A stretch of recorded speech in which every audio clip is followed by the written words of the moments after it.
Scrabble Olympiad. My name is Chris Fong. We'll see that shortly on the stream. On the stream. And I'm joined by Happy Steve Rain. Yeah, I'm Steve. We're round 4 Scrabble here, and we're halfway through the game. We've got the scores in a second, but you can see on your screen, hopefully, that it is Ellie Dango on the left of your monitor there, and Paul Allen on the right. Paul Stern, you can see Paul's tiles in front of him. The current scores, Ellie's had one more turn. Ellie is leading 297 to 289. It's Paul's turn. We're just over halfway through in terms of the tiles left in the bag. And these players are both undefeated. They've both won 3 of their first 3 games. So here they are at table 1. All right. So hopefully we'll be able to get their names up for you shortly. So just to confirm for that, we've got Paul Allen on our right. He's our number 1 seed in the tournament. He's behind 8 points. He's behind 8 points. He's on 289. Hopefully we'll get that on the stream too for you. And on the left we have Ellie Dango. Am I pronouncing that right, Steve? I believe so, yeah. It's not Eli, I believe it is Ellie. Okay. Other people have called him. And he's our 5th ranked seed, but he's giving Paul a little bit of a spanking if you'll forgive me for saying so. So we're currently at 297 points for Eli and 289. One of the big things at the Mind Sports Olympiad, for those viewers at home who've never heard of it before, we are a collection. It's a board gaming tournament, it's a board game festival that runs over 2 weeks. And Scrabble, actually, this is day 1 of the tournament, Steve. Have you played in this Scrabble tournament before, Steve? I've not. Scrabble's not something I'm as good at. I just like finding the longest word possible when I have rapid letters. I like countdown. So when I play Scrabble, I don't get all these, I think you call them parallel words, where you kind of put 2 words together. You can see on the board they've got quats and chi, is it? Or X-I-Z. And TID and all this stuff, and I just won't be able to spot them, and that's what you get the big points for. So Scrabble isn't something I'll play competitively, although I do like finding anagrams out of words. Oh, that's actually really interesting you mention that. So there are 2 ways. We just had Paul Allen play orate. Is that? And he's played that for through a triple word spell, so he's basically going to get 18 plus the EH. I make that 23. I agree with you. It looks like 23 points to me. Puts him in the lead on 312. Yeah, there are 2 traditional ways that Scrabble players, particularly high-level competitive players, and these 2 players would certainly qualify. There are 2 real ways to look at how you look to play words. One is to look at your rack first and go, what's the biggest word I can make in my rack? The second, and here we go, I'm going to interrupt myself, but Eli playing for this triple word, or he made it for the triple words, using that right time. I believe he's got both triple words. Is that end boner? End bones. End bones, yeah. All right, okay, end bones. Do you know that word? I've never heard this word before. I assume they're bones on the end of something. I thought that'd be a pretty good thing to... There are several words in the script I've never seen before. There's another word, ogime, down near the bottom. It may not be end bones, it could be something else. End boner? End boner. Very different from the starting boner. End bones. Ogime. When high-level Scrabble players learn words, they don't pay attention to definitions, and it's actually quite interesting here. No, there seems to be a bit of... So one thing you can do, if he's... By the time he submits his word and presses the timer, this is on a time, they get 25 minutes each, when it's your turn, your half the timer ticks down. Once you press the timer, it is the end of you've submitted that word, and your opponent can challenge it. You get 3 challenges there. If you challenge it, you go over to a computer in the room and you type something in and you see if it's a word, which is what Chris was doing there, which is why he didn't find out whether it was end bones or end boner. So Ellie's taking it back. Either he's been challenged or he wasn't sure it was a word, so it's still Ellie's go. If it was a word, it would have scored fairly high. We're cheating, of course. We've got all the ways to cheat here. I've got my Scrabble official word check here. There are 280,000. 280,000. Excuse me, 279,496 words that are allowable in Scrabble. So he's got deboned, which is a 7-letter word. When you score 7 letters, that gets you bonus 50 points on top of the score itself. Now, imagine deboned is a word, but he's using it. It's probably deboned, actually, because then the word going down is putting it on his EH. R-E-H-S. Probably EHS. Now, you mentioned earlier it's EHS, so it's a plural of A. So the when you have an exclamation. So you can see now that Ellie has just pressed the timer, which means that is the word submitted, and Paul's writing in the score, so Paul agrees that everything there's a word.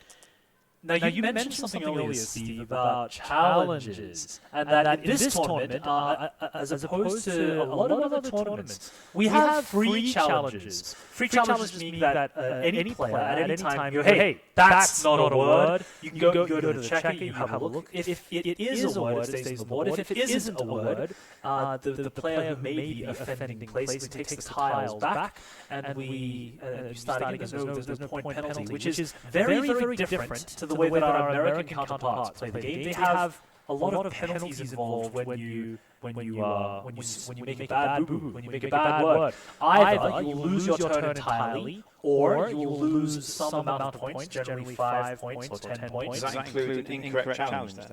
That includes an incorrect challenge. If you challenge incorrectly, you also do get that penalty. So, and that, of course, brings rise to the possibility of a lot of bluffing. You can put some words down, Steve, and I can say, hey, check out my word Endbona, or Ojime, or Ojime, which is a Japanese string of beads, apparently.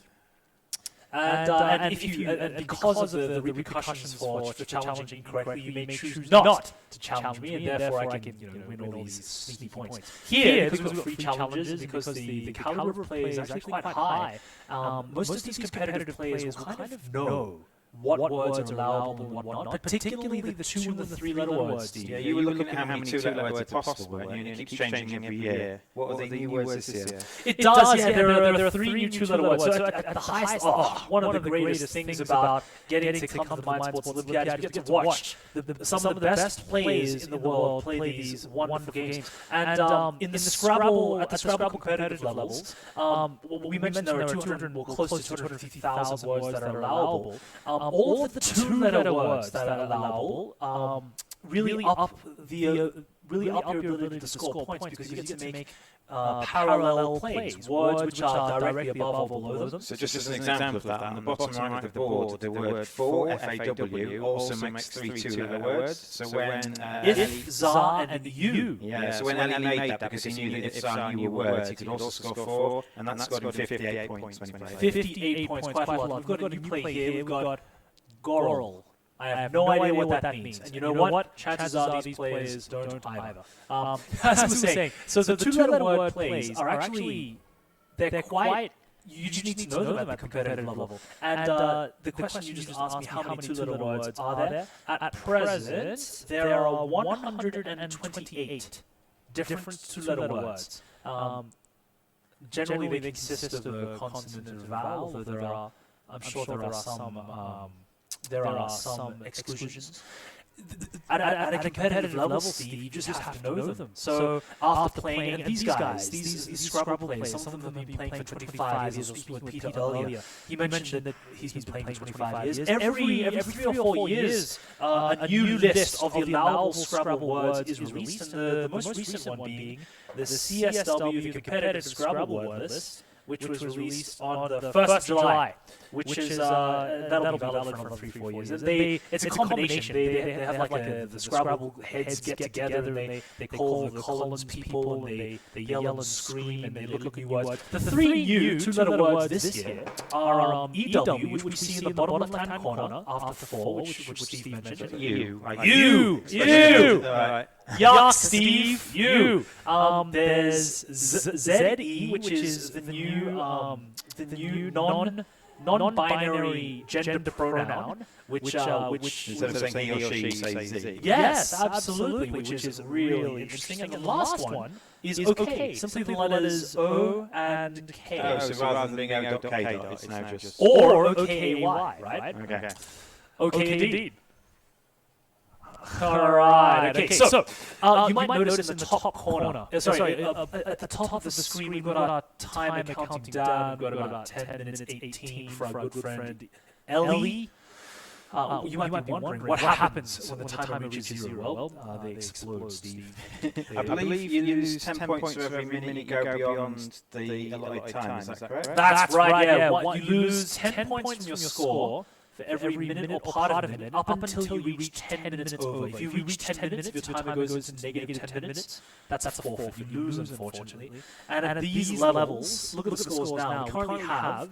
Actually, I can't read those scores. There's 362 to Ellie because his D-Bone's going 65 points, and Paul is on 332, and they both have the same number of turns. Goodness. So it's a difference of 30 points currently in Ellie's favour. And it's Ellie's turn as well, isn't it? Yeah. So Paul's pretty much on the back foot here. He's got 2 Ys in his hand as well, so that's not a great start because there's very few words with 2 Ys in it. Very few. few. Take 2 separate words to get rid of those Ys. Well, he's got some points. Right. Not as easy, and I'm not sure how many 2-letter words there are with Ys in them. There aren't that many. I can only think of really. I can't think of any at all. Actually, we could have a look later on. I can only think there are only a couple of words that I know. Yo, ya, ye. I don't think YU is a word. AY is a word. AY, absolutely. EY is a word. But it's very hard to get both Ys down at the same time, especially since you don't know vowels in hand either. Yes. What are the replacement rules for Scrabble? You can spend your turn, and you can choose as many tiles as you like to get rid of these tiles in your hand. And there's an interesting question, because near when the bag's empty, if you've got a cue and only use a block or something, can you put the cue back in? Do you have to put the cue back in the bag before you pull them out, or can you put the cue aside, pick out some new tiles, and then chuck the cue away? Yeah, the rules you set your tiles aside. I'm fairly certain that that's how we're playing this tournament. You set your tiles aside, you draw from the bag, and place your tiles back in the bag. So there is no danger of you redrawing the tiles you've chosen to get rid of. It's good in a way. You can't place tiles obviously when they're not in the bag, but if you've got an awkward time at the end, it might be worth missing a turn if you haven't got a good word to get rid of it. Yeah, it's actually a really interesting part of competitive gameplay. At what point would you rather exchange your tiles in exchange for missing your turn? Are you happy scoring 5 points? Are you happy scoring 10 points? Or would you prefer to get rid of tiles and aim for other tiles? I see here, Steve, you can't see us right now because we're not on the camera, but both players, Steve, it looks like they've got a list of in front of them all the letters available, and they're crossing things off. Why do you think they're doing that? Because you can see Paul Allen right now. You see his lovely magic marker there, and he's scribbling all over his page with letters. Yeah, we've got a copy too, but it gives you an idea of what letters are left in the bag, obviously, for potential words. If you're gambling, you might be able to get a 7th word if you draw the right tiles out. You know what odds there are left in the bag. And effectively, every time a letter is placed onto the board, not onto the rack, onto the board, they cross it off, so they have an idea of what's coming out. Oh, man. And of course, the reason that we have 7-letter words. Why do we care about 7-letter words, Steve? It's got you 50 bonus points. 50 points! Scrabble, especially at the competitive levels, they call them bingos. At the highest levels, games can devolve to who can score the most bingos, 7 or 8 letter words. And in fact, a big part of competitive play at the highest levels, after you've memorized the 2 and 3 letter words, is to study the thousands and thousands of 7 and 8 letter words that you can win. Interestingly, in this game, they've both got 2. The very first word was pieties. Pieties. And then was followed by decagons from Paul. And then Paul's next turn, he also got virtue. And then we've seen the D-bones, so that's 2 each. The D-bones is Ellie's. 2 each, and Ellie is now leading by 52 points. Gosh, so it feels to me at this stage of the game, with all the tiles played as they are, Paul is about a bingo behind. So, and it's very uncomfortable playing behind because at this point, Ellie can... Ellie? I think it's Ellie. It's not sure. It's not Eli. We'll confirm that. Very great apologies to Eli or Ellie for mispronouncing your name. At this point, Eli could choose, if he chose to, he could play defensively.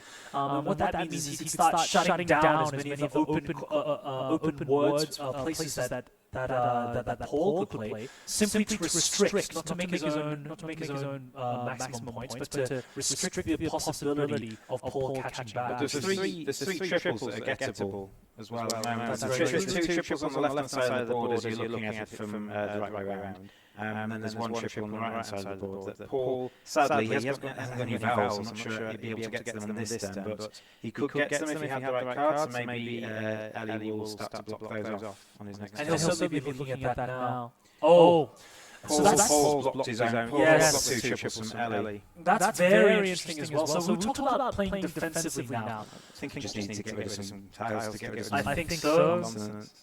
And it's actually quite a shame that he's used his S tile here. So he's created story, he's got rid of, he's rebalanced his tile rack. It scores 32 as well. You've got a triple on the Y and a double word score. Oh dear. So one of the reasons for placing story that way would be to make it harder to get the triples going down, but Ellie has created a whole bunch of words anyway with the 2-letter words NY, 9, and ER, creating Goral and Generous. Oh, is that 7 letters as well? That's a 7-letter. That's a. This game is over. Probably. It's going to be incredibly difficult to come back here. So I'll leave you to Steve. You can do the maths here. Thank you. So we talked about playing defensively before. One of the reasons to create story for Paul on his turn is to make it more difficult or to hamper the opportunity for his opponent to create triple word scores. And it seems like it's set right there. 465 for Ellie, it is 364 for Paul. And 465 to 364, so 101 points difference. Oh, the non-left in the bag, is that the exact amount of tiles? Because I think the tiles on the bottom of the rotating board. So Ellie managed to finish with a 7-letter word with no tiles left in the bag, which is amazing. That is actually quite amazing. Now, Steve, do you know the rules about when you finish a game and you have your opponent has tiles left? Yeah, I think you lose points equal to the tiles, which is why I was saying earlier it's not good to finish with like an unplayable QSS. Yes, absolutely. Because you lose those. So I think that's 13 points Paul loses, which means Paul finishes on 351. Ellie gets 465 and wins by over 100 points. Yes, incredible. I'm not sure. Not only do you lose points, but I believe your opponent wins those points as well. Do they? And in some tournament settings, they double the tiles left, and they double the penalty, and they double what you win, which incentivizes you to really get rid of your tiles, as you mentioned earlier. It's I've been watching Paul play all day actually. This has been quite an interesting match to watch. Who played first, Eli or Eli played first? It's Ellie, I think. Oh, Ellie, thank you so much. Ellie, please keep correcting me. That's fine. I wonder, and I'm sure that there are probably some Scrabble players out there screaming at the screen now. I wonder what the percentage is of people who play first winning, whether there is a slight advantage there or not. I imagine there will be. I imagine going first just gives you more scope to get that. Just the odds of having a 7-letter word from your opening hand as opposed to an 8-letter word with one of your opponents from your opening hand. Yes. I wonder what the odds of that are. I mean, it's much harder to get an 8 with an extra tile. Yes, I'd probably agree with you there. It's actually quite interesting endgame theory. You might see players now that it's all over about crying, really signing a little slip saying that who won and who lost. It's really hard to play behind an entire bingo. Well, in the end there, he had to play behind 2 bingos. They say that I was having a chat earlier with the other Steve Perry, who is the please correct me. He's been the organizer for British Scrabble for a long time. Yeah, he's an ex-president of the what is it? The British Scrabble Association. And he's here being our tournament organizer. I was having a chat with him earlier about ratings, because Scrabble has a rating system just as chess does.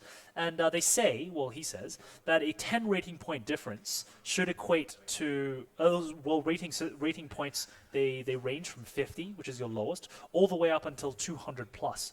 And Paul Allen here, who's our #1 seed, who lost in an admirable fashion to Eli, he had a rating of 164 coming to this tournament.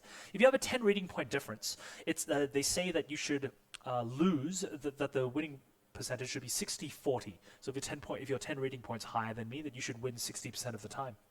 I was talking to Paul about people who have your same rating nominally. If I have the same rating as you, Steve, that 25% of the time, simply because of the variance and luck of drawing tiles, you'll simply win. And I won't have a chance to beat you if we're the same rating, right? And 25% of the time, I'll simply win, because your luck will be terrible. That makes sense, yeah. And then 50% of the time, the 50% in the middle, that's what's up for grabs, depending on how well you place your tiles, how you outfox people, whether you have an aggressive style, whether you have a defensive style. Whether you're good at playing on parallel words and not. Parallel words, yeah. Sometimes I play Scrabble and the board just clogs up and there's no free spots. Like, this was a very open game for what I would say a high-level Scrabble game, because they were just getting loads of massive words. Yeah, you just use that word open, and I think that has to do with the mindset of both of the competitors, whether you want to play more aggressively and open the word and look for larger words. And I don't care what scoring opportunities my opponent has, because I'm gonna just concentrate on scoring the most points possible. That's a very aggressive mindset. And then what you just described there, defensive mindset of playing to lock up the board, playing lots of parallel words and making it hard for your opponent to make Not things. giving them access to triples. Not giving them access to triples, yes. I believe that the top tier players balance both. Now you'll see, and this is a lovely part of pretty much every high-level strategy game. Here we've got two players, and they're simply breaking down their game. They're talking through the decision points that they had and what options they had and how they could have played better. And it's really lovely that regardless of how strong you are as a player, that at all levels, across all games, you still have this lovely kitchen table moment. How did we get better? How did you beat me? So that you can learn for next game, so you can get better. I think that's a sign of someone who is going to get better, the inquisitive nature of what happens when you don't win, or you don't play as well as you could have done, or when you make mistakes. If you're not going to revisit those mistakes and work out, is it a mistake I should have made, or is it a blind spot I've got? And if you're not addressing those, well, you're not going to improve anywhere near as quickly as maybe you should, given your skill level. That's a really lovely and romantic idea, if you don't mind me saying so.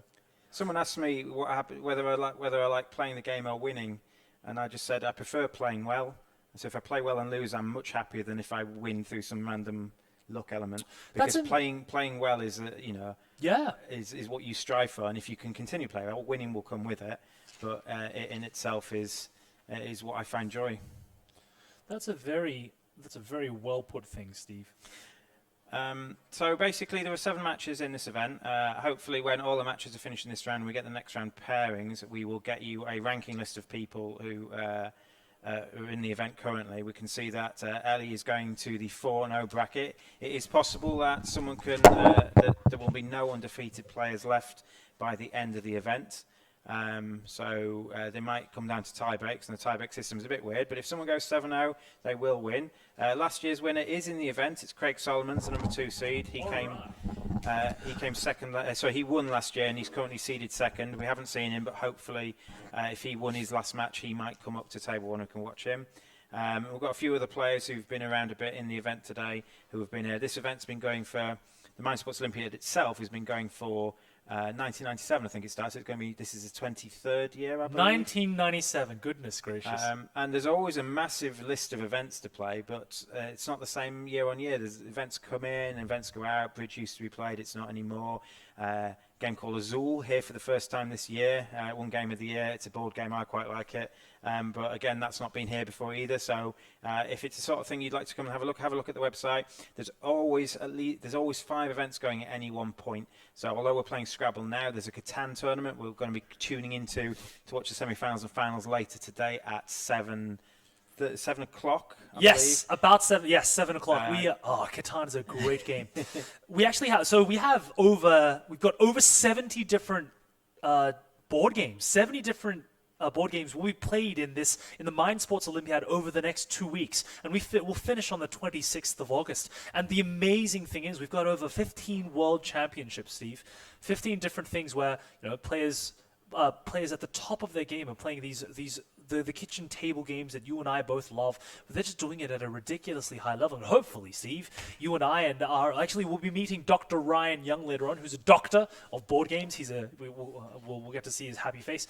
The 3 of us will be sharing the commentary details. We'll be breaking down some of these super high level strategic ideas and making them accessible. Hopefully, we can learn something at home. We can learn to be better gamers.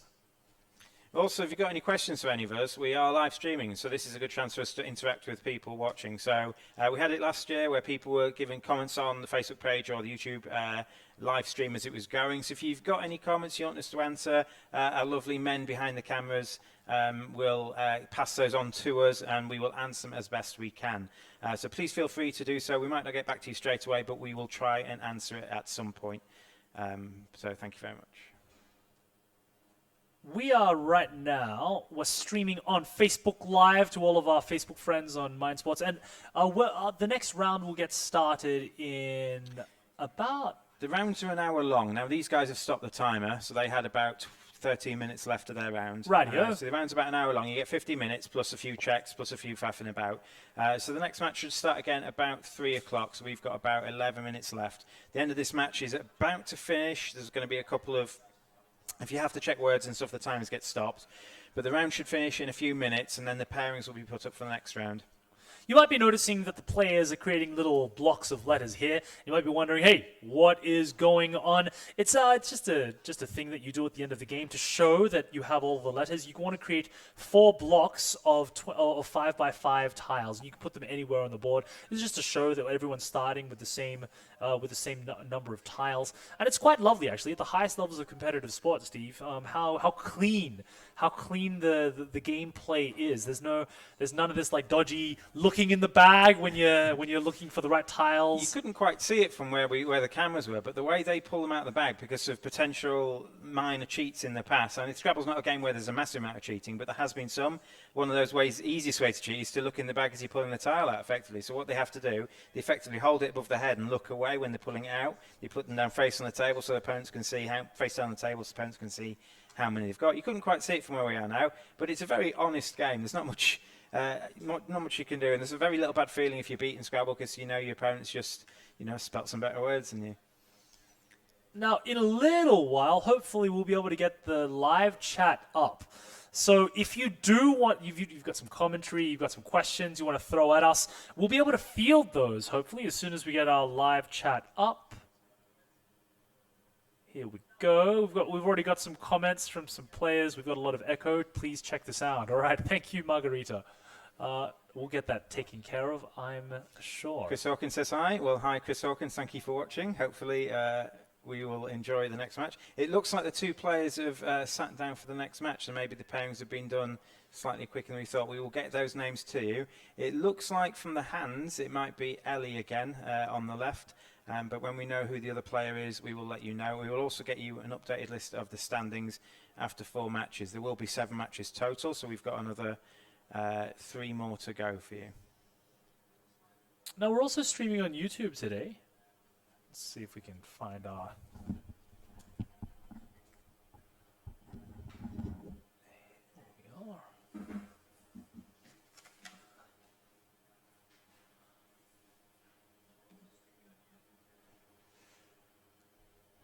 are. Excellent. Right, so we're still between rounds of round 4. We're about to head into round 5. It looks like we've got our 2 players here. Steve's just gone for a wander to see if we can get their names, and we'll get their names to you soon. We'll have their names available for you on screen. The players are now shuffling up their tiles, getting ready to get started. We just watched Ellie, I'm going to get his name wrong all day. We just watched Ellie on our left in the blue shirt take on Paul Allen and win by over 100 points at the very end there. Behind 2 bingos. Very difficult to come back from. Let's see how we go here. Now, I believe that the player sitting on the left, Ellie, will have the first play. Again, we'll see how that goes. And for those of you who are just tuning in now, I've got a whole bunch of my own friends who've joined in. Hello, all of my friends. For those of you who are just tuning in now, we're into round 5 of the Scrabble Olympiad here at the Mind Sports Olympiad. Welcome. My name is Chris Fung. I'm being joined here by Steve Rain, my fellow co-caster. And we are in round 5 of 7. Now, something really cool at this level is that a lot of the competitive players have been playing for a long time with each other, so they kind of know their own play tendencies. And something that I've happened to notice, and welcome back, Steve, is that a vast majority of the players in this field, because we have, do you know how many players we have total right now? There's about 17 tables, I think, so that'll be about 34 players. All right. So in this tournament, I've noticed that a vast majority of the players tend to prefer playing in an open or aggressive style, which means that they care more about, or they balance more, scoring their own points as highly as they possibly can, as opposed to blocking their opponents. That's how I prefer to play. It's a very gunslinger way to play. It's certainly how I played with mom and dad, and I cheat a lot. I just make up words and dare them to challenge me. Oh, you were one of these bluffers, were you? I was a bluffer. I prefer games where you get to bluff more than knowing things. Of course, the more you know, the better you should be able to bluff. And we're just waiting here before our two players get started. Yeah, we're waiting for 4 more matches. The event is played on what's called a Swiss system, so there's a few ways to do Swiss systems, but the general principle is you're playing against someone who's on the same record as you. So this is table 1. Generally, you find at table 1 the people who are undefeated are the people leading the event. But in this particular game, this particular event, until the very last match, it is Swiss with 1 round in arrears. Don't quite know why they're doing that, but basically this match is based on the result of match 3, even though they've played 4 matches. And the reason we're not starting yet, it starts again at 3, is that there's a few more matches waiting to be played. But because you're doing 1 round in arrears, there's less waiting time in the matches because everyone knows who they're going to play because it's not been dependent on the match just finished. Right. We have to do these things to just save time, which gives us some time to talk about some really interesting Scrabble facts. Steve, you ready for some Scrabble facts? I am. Bring on. My man, did you know? One of the most successful Scrabble players of all time is a gentleman by the name of Nigel Richards. Have you heard about Nigel Richards? Please tell me. I'd be glad. Thank you for asking. Let me please tell you more about Nigel Richards. Nigel Richards is most famous for a tournament that he won in 2015. He's been a multiple world champion. He's actually one of the only people in the world who's won the Scrabble World Championships more than 1 time. He's won it 5 times. In 2015, though, this is a New Zealand Malaysian-born man, according to Happy Wikipedia. Thank you, Mr. Wikipedia. In 2015, he won the French National Scrabble Championship without knowing a single word of French. Wow. He just went away and he studied, apparently, in interviews, because he's quite a recluse. He studied French for 9 weeks. He studied the allowable words in French for 9 weeks, memorized them all, went to this tournament, beat everybody, and at the very end, at the conclusion, he achieved a standing ovation without understanding the language at all. Which is actually, you mentioned something about how we learn words for Scrabble. A lot of competitive Scrabble players, they just learn the letter combinations mathematically, as in they don't know what the words mean. They just know that these are allowable words, and they go and they brute force memorize these massive lists of these words over and over again until they get them stuck in their head, which is quite a feat in itself. It's a whole different way of learning and thinking about words. Yeah, well, the advantage, I suppose, you don't need to learn any word beyond 8 letters, probably. You don't, absolutely, yeah. Because you only have 7 tiles, and it'll be quite rare for you to create a 9-letter word using all 7 letters of your own and 2 letters already on the board. So yes, most people will generally stop at learning the 7-letter and the 8-letter words for the bingo possibilities. I've got a whole bunch of my friends joining in with our watch party. Hello, friends. Hello, friends out there. If you'd like to join in and ask some questions, you're certainly welcome to do that. Aha! We have more Echo. Echo is still at the back. We've got all kinds of comments about our Echo. Bartek, our happy sound engineer, I'm sure is working very hard on it. We have a whole team here at the Mind Sports Olympiad to bring this stream to you. You might notice that there's a little bit of difference with this stream and last year's stream, part of it being my happy voice and part of it being Steve's happy voice. It's really quite exciting. We're looking forward to growing this stream as much as we possibly can. This year we're available on Facebook, which you currently see, as well as on YouTube. If you go to YouTube, you can see, you type in the Mind Sports Olympiad, you'll find our happy channel. Hopefully, you'll be able to see that we have a live stream set up there as well. No, I'm not on Twitter, but you can see at the bottom of the page that Chris is. If you're on the live YouTube stream anyway, you can see that Chris is on Twitter. It's CB Fung, is that right, Chris? Indeed! You can come and follow me on Twitter, and I'll be posting about things. Give us a tweet, absolutely. So that's Nigel Richards. Nigel Richards, what an interesting guy. An amazing fact. Amazing fact. Here's the thing, though. The skills that you learn, by getting really good at Scrabble. We're talking about the study skills, creating mnemonics to learn things. Now, we mentioned earlier that there are 100, and let's see, there are 128 two-letter words, right? Learning to brute force memorize those, you have to come up with strategies. And part of the strategies, you come up with mnemonics, you learn how to learn. Well, that's the beauty of Scrabble, I believe, and correct me if you think differently, Steve, that through playing games like Scrabble, through playing these high-level tournament games anyway, you just get better at other aspects of your life, which will help you either in your own studies or professionally. Yeah, spotting patterns and memory skills come with loads of different board games. Yes. Just pattern recognition, or I've seen the situation before, this is what I did last time, it did or it didn't work, or something like that. Absolutely. Or I've seen this word before, or I know if I put this word next to this word, it scores 12 plus bonuses.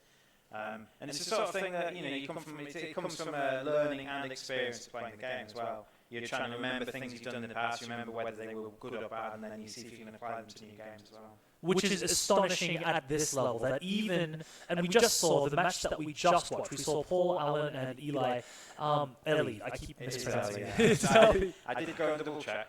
Lovely, thank you so much. Ellie, please keep correcting me. Even at that level, even at their ridiculously high, and I was speaking with Paul, he'd been playing Scrabble for 25 years. He's still finding things to learn, and the humility that he has towards his own gameplay. Hey, he still asked Ellie, how can I improve? What do you think that I could have done better at this point? I think Ellie did very well, because Paul started with 2 7-letter words and a 66. He actually started with 3 66s to take a 48-point lead. It's extraordinary. And then Ellie ended up winning by more than 100. We're about to start now. It looks like it's 3 o'clock. We've got Ellie Dangor on the left, again from last time, still undefeated, 4-0. And Rick Kennedy on the right now. We don't have Rick's current standings. They're being sent to our team behind the camera, who hopefully will show them up there. So Rick, because it's Swiss previous round, current round, it's Swiss 1 in arrear, means that actually Rick could have lost his last match and be on 3-1. Right, so I think Ellie will be the only undefeated player at the moment. I don't think so. I think there were 6 on 3-0 because there were 6 people on 3-0. When it was 3-0, the first 3 matches were in a round robin. It wasn't right. quite Swiss at that point. Rightio, okay.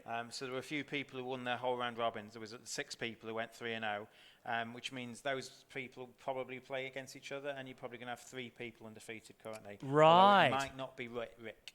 He could have lost his last match, and his opponent could be 4-0. Now that's really exciting. Okay, so we've got our tiles up. I think Rick's going first because his time's going down to pull out the back. So if we could swap to Rick's tiles, please. And it looks like for Rick's first turn, he's deciding to swap tiles, which is he's ceding the very first turn to Ellie to improve his draw, to improve his hand. Now I didn't get a chance to see what tiles he chose to put back, but I can see what he's kept. He's kept an A, an I, and no, it's an RID. RID. He kept RID. If he gets a G, he can spell bridge. Oh, he didn't. So we're on Ellie now, and Ellie looks like Ellie's also passing. They're both trying to. Very interesting.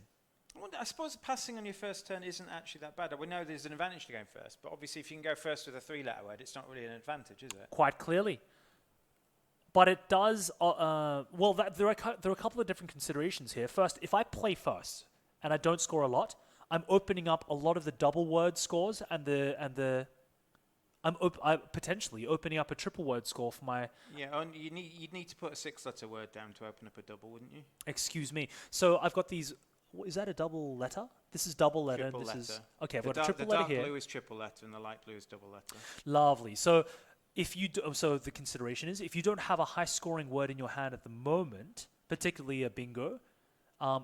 Then you open up these other opportunities, other scoring opportunities for your opponent. So perhaps I'm sure these players know the line of how many points they need in order to go for it and not. Now, the other point that I wanted to raise was our friend Rick, who's about to play. Abo. We've got a 3-letter word. He's kept ride as well, so he's kept a full word. Which is another thing I saw people doing. Sometimes when they're playing words out, is not necessarily playing the high scoring one, playing the one that leaves them with a really good set of tiles left. Indeed, that was exactly what I was heading to. Now, abo, which I was actually quite reticent to talk about this. It's an offensive noun word for an aborigine.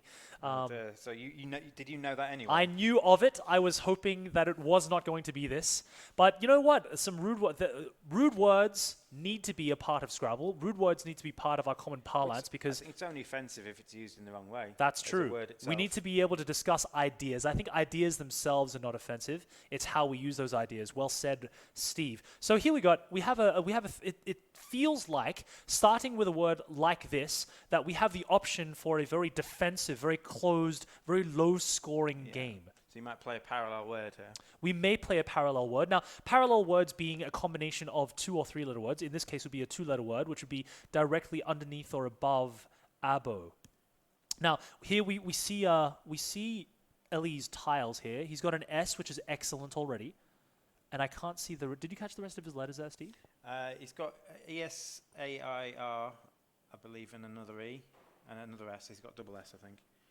His arm's in the way. He's a double S. I believe it's E-S-A-I-R-S-E. Ellie, get your hand out the way. What are you doing? We're more important than your arm. Stop being comfortable. Nothing in the high scoring. I think they're all ones.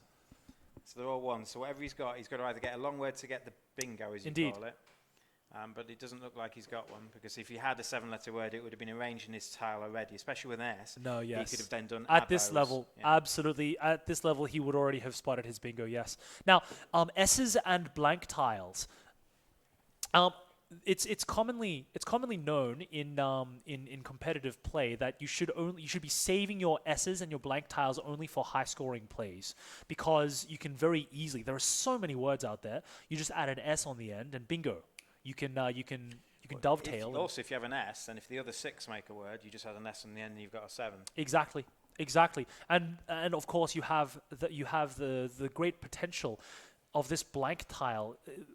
I've heard that many competitive Scrabble players believe that if you are scoring less than 50 points, it is not worth using your blank tile. Wow. And if you're not scoring at least 30 to 40 points, it's not worth it. So we've seen 2 different games out. This is a game, the type of Scrabble I'm awful at, and I also dislike. Closed Scrabble. Yeah. We're in for a tactical tussle here. We've got SEI to create as, B, and OI. So you would not know that these words were allowable if you did not have that list of 128 2-letter words memorized. I think Oi is the only one that I wouldn't know. Well, we know as, we know B. Yeah, How about Oi? Is it just literally Oi you? Oi you! We're very Australian today. Abo and Oi. Oi! Oi! Although we should probably not use abo colloquially as much as we are. I'm unfamiliar with this word say as well. I wonder if they know what say is. It's a type of rorqual. I don't even know that word. I don't know what that word is. Let's find out what a rorqual is. RORQUAL. That into the same checker. We could. Yeah. We could. A rorqual are the largest group of baleen whales, a family of 9 extant species in 2 genera. Well, there you go. There you go, Steve. I did not know that. When next I ask you about rorquals, you'll be able to help us out. Okay, so this rack that we currently see. I believe that rack belongs to Ellie. Yeah. And we should be looking at the other rack now. And we'll get that on screen for you as soon as our happy switcher man is ready to go. Now, if you're it looks the timers are going. I thought for a moment that the timers had paused. You might be wondering why the timers are counting down. Well, Scrabble is at this competitive level, you don't get 1,000 years to think. You begin the game with 25 minutes, and there's no extra increment. Oh, he's exchanging 1 tile. That's very interesting. I'll come back to my thought about the timers later. He might just not have a good. I think his rack is quite strong. What I do believe this young Rick is doing is he's fishing for a bingo. I think that he's got a word or words in mind that'll allow him to pair off abo to create abos, and he's looking to create that bingo potential. He hasn't got an S though. Excuse me. I believe the S is in Ellie's rack. Does he have both S's? Ellie had 2 S's. He has 2 S's. We had to. He's got one. For right. SEI. That's very interesting. But maybe there's another word. Maybe there's It could also be or sign or SEI something. That would be my suspicion. The alternative being that in Rick's mind, his current scoring play was This is a 7, I think. Here we go. Starting that high up. Here we go. Atoners. Abos. Oh dear. Whether abos is a word. No, abos will be a word. It'll not ABOES. No, it will be colloquial. It's a colloquial pluralization of abo. Yeah, remember they've got 3 challenges, so if he wasn't sure, he would have challenged, I imagine. 3 or 3, Steve? Sorry? 3 or 3 challenges. Do they get 3 challenges? 3. Sorry, this is my Yorkshire accent. Okay. Something that I would have yelled at my Year 5 kids about. Abos, very offensive. See abo. All right. We're not in a closed game anymore, my friend. With that, so Steve, why is it a good thing to use up all of your tiles? It gets you bingo, which is 50 extra points. 50 extra points. It's also more than that. There's a concept in well, actually, you're absolutely right. But the other reason is, in Scrabble, there are limited tiles in the bag. The more tiles you use, the more tiles you see, the more points you score. In fact, it's quite difficult if you're only cycling through 1 or 2 tiles. If you're only playing 1 or 2 tiles at a time. Yeah, to get the big high scoring letters. Absolutely. So this idea of tile cycling or card cycling, which is common to many games, the more letters you look at, the more letters you use, the greater the chance you have of exactly that, looking for the high scoring letters. So the word you'll nearly always see it with an X, XI. X and C. And TI. This is going to be high scoring. It might only look like a 2-letter word, but it's a 2-letter word on a triple letter score, I believe. Is that true? Yeah, so that's going to get 48, 49, 50 points, I believe. Oh goodness. That's a very clever play. Yeah, so XI scores triple twice. So it's going to score 6 of them. 50 points. Alrighty, okay. So our scores currently stand. Eli on our left of screen. On the left of screen, we've got Ellie. Excuse me. Ellie is on 75 points, and on our right of screen, we've got Rick, who's on 55 points. So we've already got a sizable disparity of 20 points. We've got a very open board. It's going to be very difficult to take the triple word score at the top of the board to go off of. You can't play a parallel word down there because I don't know how many words. You may be able to with the AX, but not with the TI. No, not with the TI. What you'd like to do is play a parallel word down the whole thing. Oh, we've just had a play by Ellie. Is that was? Was not a clue. I don't know what this word. We should play. We should do a drinking game where anytime you come up with a word, they play a word that you don't know. It's a non-standard spelling of was. That doesn't make sense. Yeah, like I was going to a pub. I was going to the pub. It seems like a slang version of was. Gosh, what are they teaching the children these days? That's what I would have guessed it that as, makes me mad. Have been wrong so far. As a former primary school teacher, that fills me with incandescent rage that it's allowable. He doesn't get any bonus letters, but he scores the Z twice, which is important for a cross of abos. Yes, yep. So that's already 20 points there. What's it? 25? I see. I think it's 27 because W is 4. Excuse me, 4. You score 5. the A and the S again as well. Of course. So 27, I believe. Thank you. Thank you. So it's 102 plays 55 at the moment. Ellie did this last match where he was ahead of bingo quite early on, where 50 points being a bingo. I think Rick's unlucky. He changed his tiles twice to hope to hit the bingo, and the second time he changed it was when Ellie played the big long word down and Rick drew an X. And so he needed to get a bingo. He needed to use all his tiles with an X in them, and there's not many. What would have probably have to been an 8-letter word with an X in it. At the highest levels, there's a big discussion happening between learning to play aggressively and learning to play defensively. And one of the biggest, a lot of players are on the side of you should only care about what you're going to do, because at the very highest levels, all competitive players are always going to be able to find ways to create words. You won't be able to stop anyone. And I think we saw that here with Rick choosing to pretty much pass 2 of his turns by exchanging tiles twice. Yeah, we have warned, which that gets 22. It's actually a little bit unfortunate for Rick because his tiles are very close, very, very close to being bingoable. But he can't wait any longer. He has to go. Yes, that's going. You can't pass. I don't think you can afford to pass. He can't. No. Is this from Star Wars? Boba Fett, please not. I mean, part of me goes, yeah, no, it's from Fett. It's just basically Fett with an extra T, and Fett is to fetch. Right. Fett is to fetch, as is Fett. Here we go. So he misses all the bonuses, I believe. No, he's got a double word, hasn't he? So that F is going to score twice here. Yeah, it's going to score a double word twice as well. That's incredible. So 10.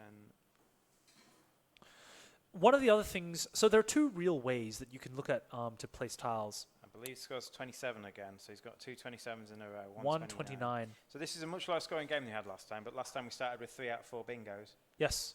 Yep. I was asking Steve, not me, Steve, the other Steve, who was the former president of the British Scrabble Foundation, what a good score was. And I said, anything over 400. He goes, oh, yeah, loads of people get over 400. And that's because they're playing excellent players. And I said, what would the average score for a top-level player be? And he said about 450. So if you can get about 450, you're probably in with a decent chance of winning a game. All right. And especially since, although the standard here is pretty high, you can see these guys are clearly better than both ourselves. We don't know. We haven't heard of half of these words. There is a very mixed range of abilities here, isn't there? Absolutely. So we have, and the Mind Sports Olympiad is this really interesting mix. It's on the one hand, it's one of the most prestigious board game tournaments in the world, and on the other hand, it's open to everybody. Anyone can just rock up off the street and you go play, have a crack, see if you can beat these masters of their craft.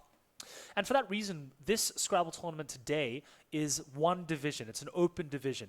And because of that, we've had a couple of tournament tweaks to allow everybody to compete. One of those being the tiebreakers for how you win the entire tournament itself. I mean, the very first thing they'll look at is there will be 7 rounds in total. They'll look at your win-loss. If you have multiple people in the same win-loss, the next thing that they will look at to determine the winner of the major tournament is the head-to-head. If you've managed to beat the other person who you've tied with, you'll end up with a higher score in total. Excellent. Hopefully, that has managed to sort out our sound. The previous term, while we've been talking about this, the previous term that Rick spelled Inaya, and he only scored 12 points, but he took away the ability to score the triple word off Ellie. So that was a defensive move, I imagine. It doesnn't actually score him many points, but taking that off. It's a common idea. If you can't make use of the triple word score, if your opponent, if you have the access to the triple word score, you may as well use it, even if it's for little gain, so that you can prevent your opponent from using it for potentially more. I don't know. Again, I wasn't looking at Ellie's rack. I don't know if he just had a string of vowels, but have you seen the word he spelled? Oi. Oi. Which scores him 12, I believe. One of the very few words which just uses all of your vowels. It's a cry of Bacchic frenzy. There's a cry expressing Bacchic frenzy and is forever coming and useful to dispose of a surplus of vowels. It has the less commonly played but still useful variants Evo, E-V-H-O-E, E-V-O-H-E, and E-V-O-E. Oi! Bacchic. Bacchic, the Greek god, the Greek god of, I believe, Roman god of wine. Roman god of, oh yes, I was going to go with revels actually. Bacchia, person who sleeps around of sex. Ooh. But it was capital B, so it would be to do with the god, I believe. Bacchic. Bacchic. We're learning things. Here we go. Bacchic frenzy. We've just had a play. Ooh, we should join our action again. Here we have Ginny. Guinea. Well, you've got a couple. We've got QIN. Is that Q? We're playing quite quickly now. This one here, is that a Q? Or no? Chin. Yes, it is. It's a Q. That was Rick's was the Q. Oh god, I'm missing something here. Gosh, we are a little bit behind because our players. Oh, we missed one here. Till. Sorry, no, that was. No, that was Oi. That was the Bacchic frenzy. Oh, Gelt. We missed Gelt. I've done this in the wrong order. Gelt as in guild, or to Gelt as in to cut off somebody's manhood? Oh, to geld. Geld, wouldn't it? Not Gelt. As in to have been geld, I think is to be Gelt. Is it really? I believe so. Let's find out. So I'm just going to try and update the scores. Now, we are going to have, because this is our first stream and it took us a bit of a while to set up various wiring issues, we are going to have sound from now on.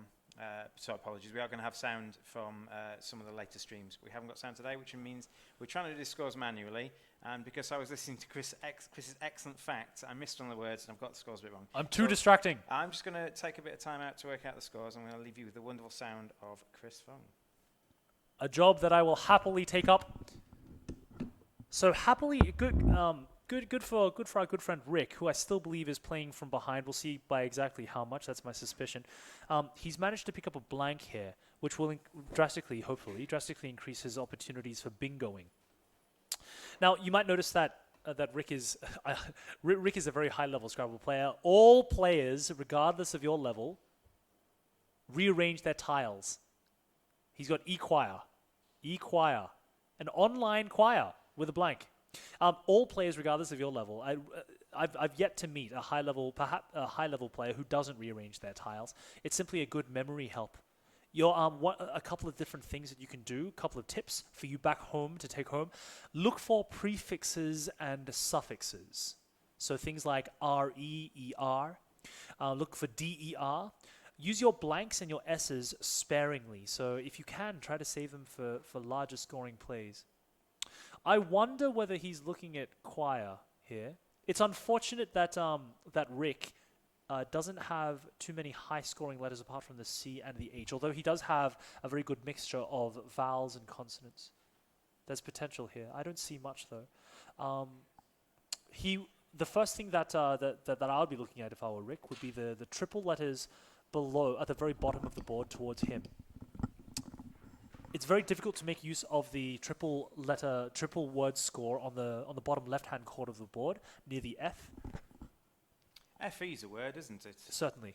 And there's a lot of two-letter words beginning with R. You can have RE and RA. He's gone the other way. Gone the other way. Okay. Echoia. Echoia. No, Echoia, yeah. You're right. Oh, is that 7? That is 7. That's a bingo. That's a bingo. That's catching up. Now, the scores are currently 220 to 138 before that. I went to double-check the maths behind there. Echoia. It's going to get 5. And we'll be with you shortly with an update on the scores. You see that our two players are working them out now. For those of you at home, you might be wondering, what is that thing that Ellie is crossing off? You might see him in the bottom left-hand screen crossing off a whole bunch of letters. Very common for high-level tournament play. They start with a notepad which has all of the available tiles in it. And as they go, they cross off the letters that they see so that you know two things. One, the chance of there being certain tiles left in the bag, and at the very end of the game, so that you know what tiles your opponent is holding, which can drastically change the way that you prioritize different plays. For example, I may not choose to finish all in one go and try to maximize my letter placements if I know that my opponent simply has to sit there looking silly. All right. So Echoia scored 88, which puts Rick briefly in the lead before Trump scores 28. Puts him back 248, plays 226 in favour. This has become quite a tight game. So it is. I mean, like you said earlier, that Ellie was a bingo up, and now Rick has answered that bingo. With Echoia. Echoia on a triple word as well. The triple didn't get him too much, but the playing all your tiles got him the 50 points he needed. Yes, absolutely. And it looks like quite a strong rack here from Rick. I'm looking. Well, he can't get on the end of trump to create trumps, but I would be looking to play parallel here on 40 if I could. 40, sadly, only scored 38. We missed out on an opportunity for irony here. We did, yeah. Missed opportunities everywhere. 40, incidentally, is the only number when spelt is spelt alphabetically. Hey, that's a very fun fact. I like that one, guys. It's weirdly because it doesn't have a U in it, but any other spelling of 4 does. So 44 would have a U in it. So Rick could be thinking of any number of things here. At present, there are actually, I've mentioned this before, but it bears repeating. There are two real ways you can look at to look at how to score your word. The first is look at your letters first, try to create the biggest word there. The next is look at a place on a board. Now, the highest level, at this level, the best players in the world will be doing a combination of both. I would tend to look at the place first and see if I could fit something there. You generally want, when they're looking as well, you're looking for placing things like the Zs or the Xs or the Js on the triple, either the double word score or the triple letter score, so that you can score them twice if you do play parallel. I think Rick is looking in the bottom left-hand corner here. I think he's looking to play parallel to 40. So FE is a word, isn't it? So could he do Yes. something like gen or jet or something like that? He hasn't got a T. OG is a word, yes. But jag isn't a word. Jag is not a word. Jag is, but FA isn't a word, is it? OG is not a word. Is Far is a word, yes. Far is a word. So could he do? He could do jag. He cannot because OG is not a word. Okay. But FE is a word, but he could. There isn't J something, is it? J. He's going elsewhere. He's trying to get rid of the J. I mean, I wouldn't want to hang on to a J because I think it's quite hard to do in the end. He's got jangle. So that's the strategy one you were mentioning, picking the longest word he can place as his rack and then placing it on the board. He didn't manage to get the J on a double or a bonus tile, but that J will score twice. That's 8 points twice. Joe, it's a Scots word for a sweetheart. I love the attempt at the accent there. I'm actually... That's actually not bad, you know. It's terrible. For an Australian. It's so bad. You could tell it was Scottish. That's why it was... And here we've got AI. AI is a shaggy-coated, slow-moving animal of South America. Thank you, AI. So we've got Jangle here, and this will give us 8 times 2, 16, 17, 19, 20. 39. I did not get 39. I've also done the Joe and the AI. Ah, yes, indeed. Thank you. Humboldt. Yes, Humboldt. Well done. All right, so we are with Ellie now. And we have to get close to the end of our tile bag, certainly. Surely. I haven't been keeping track of our tiles. So if I was crossing off the tiles, which I found very hard to do while scoring as well, then much better at scoring. It's like playing darts with someone who can play darts quite well. I'm a maths teacher, but if I play darts against anyone who can actually score quickly, they just go so fast, so much faster than me. Thank you for bringing up Ellie's tile rack here. He's got both a blank and an S, which is great news, but he only has the one vowel here. So ideally, he would have liked maybe 1 or 2 of these extra consonants to be vowels to increase his chance of bingoing. Because you can always do jangles or jangled. You can use the D to put on the end of jangled. Yep. And you see that he's lined up div here. Now he's looking for placement. Well, Div. He could put div at the end of jangled. As in short for dividend. He's certainly looking at placement. Maybe he's looking at trump. Yeah, he's doing that. Because he could have put dive or dives, but then he opens up the triple word score. So like you said earlier, keeping that S unless it's going to score well. I think that he's keeping this S for on the end of trumps, and he's looking to try to bingo off the top. So I think this is a setup play for him to draw 3 extra tiles. He's got the blank as well. He just needs to draw a couple of vowels. Absolutely. Maybe. I feel like Ellie here is setting Rick up for a bit of a beating. This is going to be a very interesting tile draw here. Now you might notice that Ellie has specifically raised the bag up ahead. That's because the World Scrabble Association, the WESPA, World English Speakers Players Association, have come out recently with a whole bunch of new guidances for how to hold the bag and to look away from it to increase your chances of not being a cheetah man. At this point in the last match we were watching, Ellie had a 30-point lead. He's now only got a 13-point lead over Rick here. There has to be a bingo here. I'm looking at Ellie's tiles, at Ellie's rack. There's got to be a bingo here. Gasped. Gasped. And then they've got a blank. Grasped. There we go.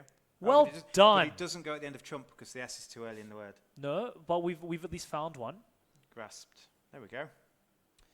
But we're looking for an 8-letter word. Yes, indeed, Steve. Well done. Clap you on the back. Here we go. All right, Mr. Humboldt, what we got? Both players now have very strong tile racks. Lots of options here. But the issue is tile placement. So you've got thumb, which gets a H, an M, and a B, which is actually, they're all 3s and 4s. The issue is we're not just playing with the tiles in our rack, we also need to play with the tiles on the board. So it's great that we create thumb. The issue is where can we place it? And the free tiles that we have available, we've got the I on the end of Inia. We have trump. We have if you have an S, which you can go through the middle of jangled.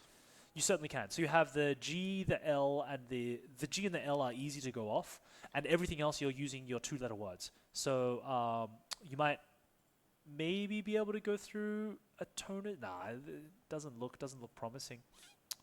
Here is this is where you really test it as a Scrabble player. How creative can you be? Because it's not just your vocabulary in terms of the words that you know. Now it's also about how clever can you be with placement. How can you maximize your word scores by using the specific tiles on the board which triple your score.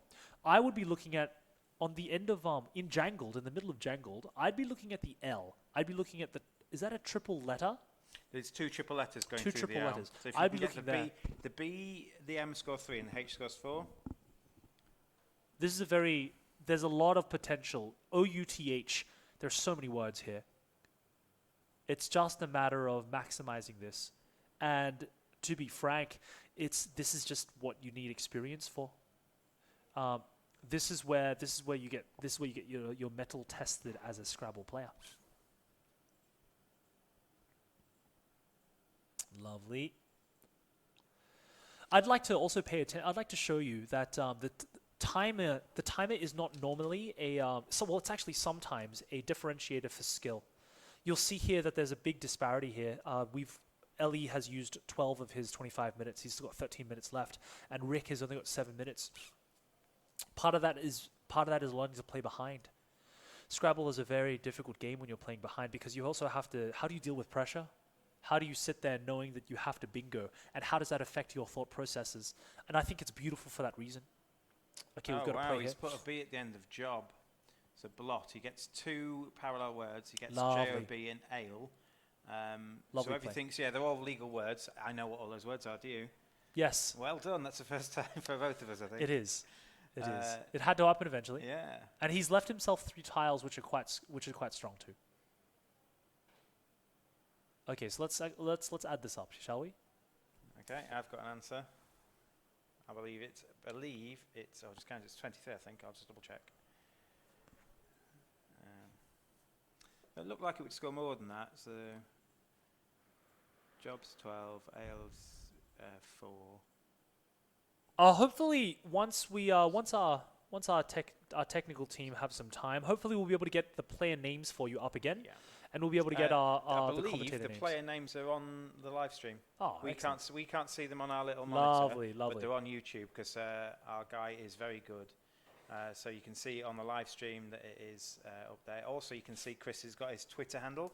If you'd like to tweet Chris, he looks at Twitter way more than I do. If you'd like to tweet Chris to say any questions you've got for him, or we will be responding to questions. Connor Sweeney, thank you for being riveted. It's lovely to be riveted by someone as riveting as you. If you do want to send us messages on Twitter, we'll be fielding those as well. The Mind Sports Olympiad, you can tweet us there at the Mind Sports Olympiad. Right now, we are in the middle of Rick's turn here. Didn't Rick's finish his turn? He had blocked, didn't he?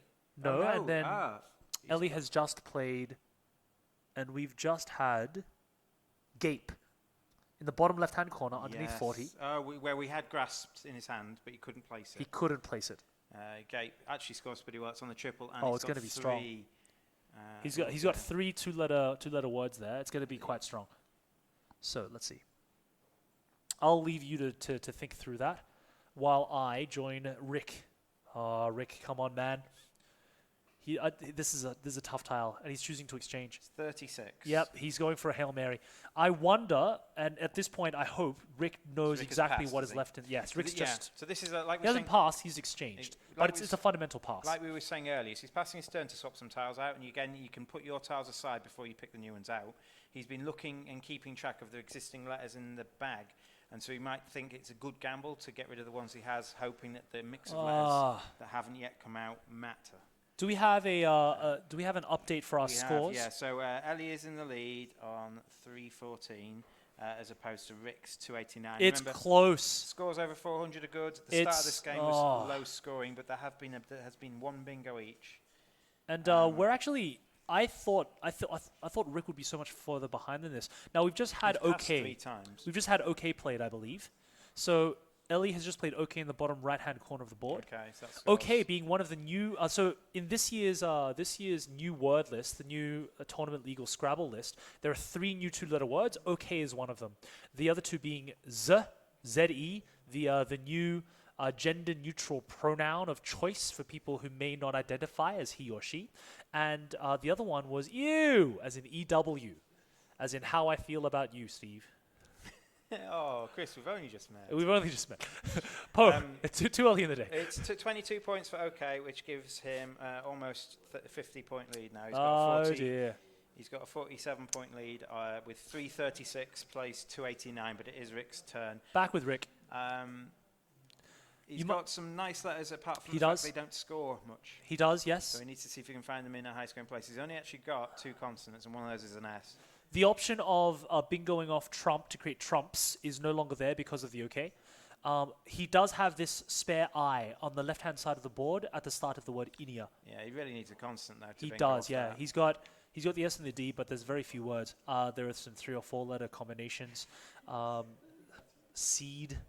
So you were telling me earlier about people, if they were on an equal skill level, what percentage of the time does it matter as to how well you play, Chris? Because you said sometimes you just don't get the right tile draws, and the Sun games, even if you play perfectly, you're not going to win. Well, they say, and it's not an exact science, but they have a Scrabble rating system. They say that if you play someone at the same rating as you, the same skill level as you, that 25% of the time you'll simply win because of luck, because of the tiles you draw. 25% of the time you'll simply lose because they'll just outdraw you. And 50% of the time, that's the bit in the middle that is up for grabs. That's where the skill comes in. That's where have you memorized your 2-letter words? Do you know how to make parallel plays? How wide is your vocabulary for Scrabble words? And that may be what's happening here. As in, you could say that Ellie is just a lucky player, but I think that I would challenge that. I would challenge that as well. I wouldn't say that either. I wouldn't, at least not within his earshot. Okay, so here we have Rick mulling over his options. Now you might notice in the top we've got our clock counting down. Just for those of you who are just tuning in now, we have a play here. Job,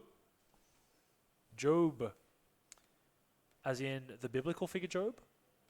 Job A. No, Job. To scold somebody. The biblical figure is J-O-B, I believe. I think you're right. I believe you're right. And A-E. Oh, thank you. 13. 1. A determiner. 1. A. This goes 19, actually, just for Job. Okay. Or A even. So Rick is certainly playing from behind here. And kind of needed to do that. I'm not sure if you just saw, but Rick's tile rack is full of vowels. He just picked up an extra couple of vowels. So not what he's looking for. Due to. Yeah. Which both players will now be very aware of the contents of the tile bag. I think you saw Ali just pick up the bag. I don't know if he's feeling for exactly how many are left in the bag, which you are allowed to do, I believe. You are allowed to do that, yes. Yeah. Obviously, you're not allowed to know what they are exactly, but you can feel for how many. You should know now. Because both players have been keeping apart track. From the fact that Rick's got some in his tile. He'll know all apart from the ones that... Yeah, not looking good for Rick. Ellie's tile rack is a lot stronger than Rick's is in terms of a good balance of both consonants and vowels as well as high-scoring letters. Plus, the blank and the S have a great deal of value here. He's not going to get full value. He won't be scoring his... Can we get a clarification as to whether you not only do you lose the points that you've got left at the end, but your opponent gains them? Because that might matter. If Rick can empty his thing first, Ellie's actually got some higher scoring tiles, although he's getting rid of the highest one of those. Yes. Is AA a word? Yes, it is. It's a volcano thing. It's a volcanic rock, I believe. Let's check this out. Is that a bingo? Oh, that's got to be game over. Oh dear, now. That's game over. If it's a word. Waddles. No, it's got an O. Excuse me. I don't know what that is. Waddles? Waddles? I am not sure. Let's create that. W-A-D-I-O. Blank.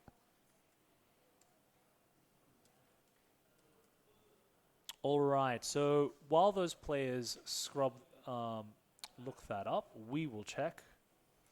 They're just scoring it now. He's pressed the timer. He hasn't pressed the timer yet, has he? He is not, so he's still completing this.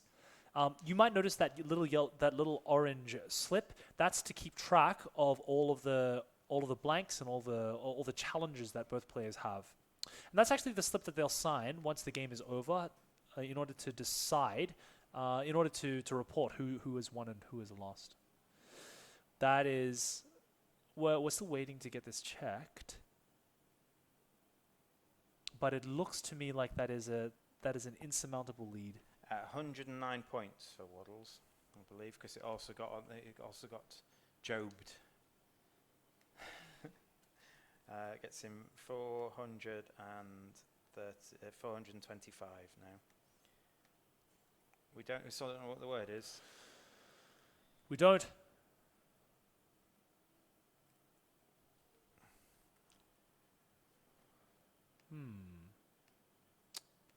All right, we're trying our best to try and find out what he substituted for the vowel there. So Rick has made a play. He's got 3 letters left. The bag is empty. And he's snuck one in there. He's put E's. And he's just left with two vowels and a D. I'm going through. I've lost connection to the internet, unfortunately. Oh no. Which is strange because we're still being streamed.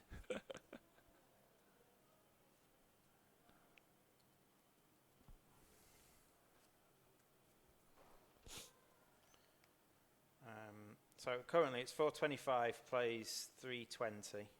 So it is Ellie's turn with a 105-point lead. There's no chance for Rick to get a bingo because he's only got 3 letters left. So it's just now about what's called the spread. So in proper Scrabble, where the players are kind of entered on ability and seeded and things like that, the second tiebreak is spread, which is effectively the goal difference in points that you get. So each match you're either going to get a positive or negative score in the spread based on how far you've won by or how far you've lost by. But the reason that in this event it is not used as a second tiebreak, the first tiebreak being number of matches won, is because the range in skill levels is wider here, because this is an open invitation. It's not even it's just an open event. It's just an open event. Anyone can turn up and play. And so the danger of someone vastly inexperienced and winning by 400 points and using that as an advantage because they managed to play a weaker player has been minimised. Yes, in terms of tournament organisation, one of the things that you want to avoid is events where all of your players... Say chiv. A chiv, as opposed to a chav. Multiple chavs equals a chiv. You want to... If you're right, I'm going to love that. Well, please. So what I was mentioning, if you have new players alongside... shiv, as in like a knife. Oh, is it? Shiv, Okay, an alternate spelling. SHIV generally. So very common in that game, Slay the Spire. Now, yes, you mentioned... So we have new players alongside very high competitive players, and something that you don't want your tournament to be is a roulette, where your high-level players, your competitive players, are really hoping to be paired up with a 5-year-old boy or girl, and they want to crush them by 1,000,000 points. And we want to disincentivize that. And part of that is to disincentivize the impact of the spread, which is what you mentioned earlier. And here, the spread is actually one of the last tiebreakers they use. In fact, the first ones that you look at for winning this tournament is your win-loss percentage. So your win-loss score, so 7 rounds. If you have a perfect score of 7-0, you will win the tournament. Then you look at your head-to-head. So if I've played you before and we both have a record of 5-2 and I beat you, Steve, you probably would do, given your skill as evident. Oh dear. Then I would win. Then we've got results against common opponents. So Steve, you and I, we both played. We didn't play each other, but we both played Bob. Yeah.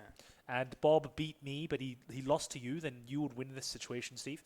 And we are now at the end. I believe that while we've been distracted, Ellie has just played his last tile.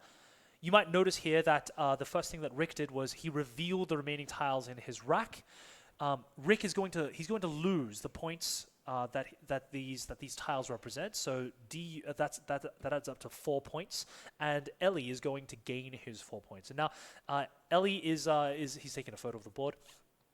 He didn't need those 4 points in order to win. Both players kind of knew that the writing was on the wall about 2 turns ago. I think I missed a word out, but it's roughly a 100-point win in favour of Ali. It's about 440 points to 315 points.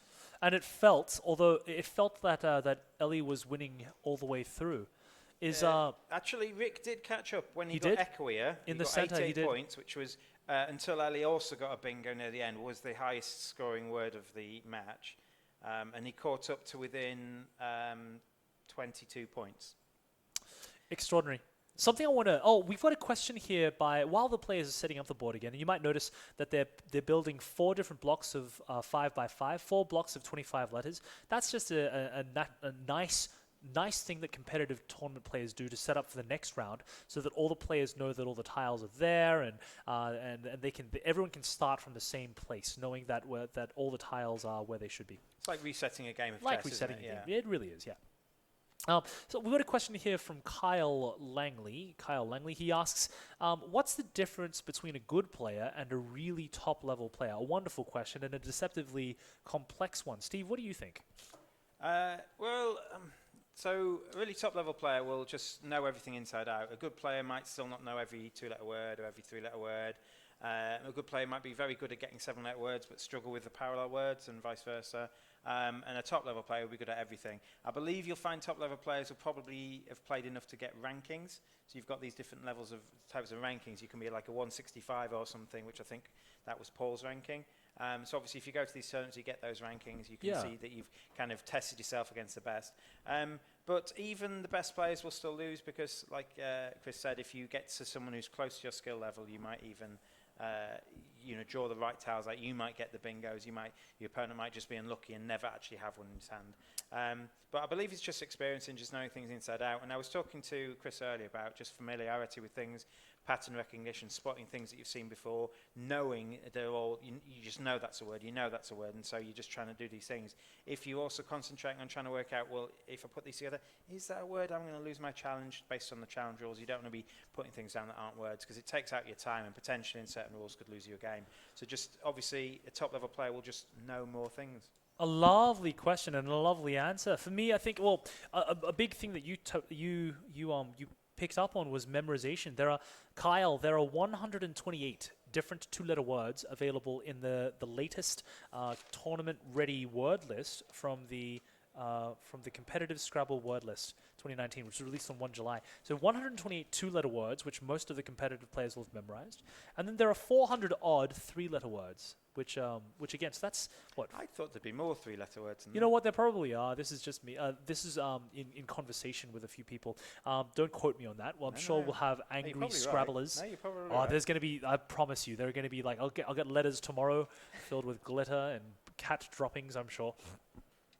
So memorization is a very strong part of it. Have you memorized your 2- and 3-letter words? How familiar are you with the common bingos? How quickly can you solve a rack of tiles and go, cool, I know that this 8-letter word exists and I know I can play it. I also think that scoring quickly helps as well. So obviously if I'm choosing between 2 different plays, oh, lovely, yes. I need to be able to score quicker. And if I'm brilliant, okay, this word's a better word, but when I put it next to this, does it score more unless I put this different word next to this one again? Yes, and if you can score quicker, you save that time.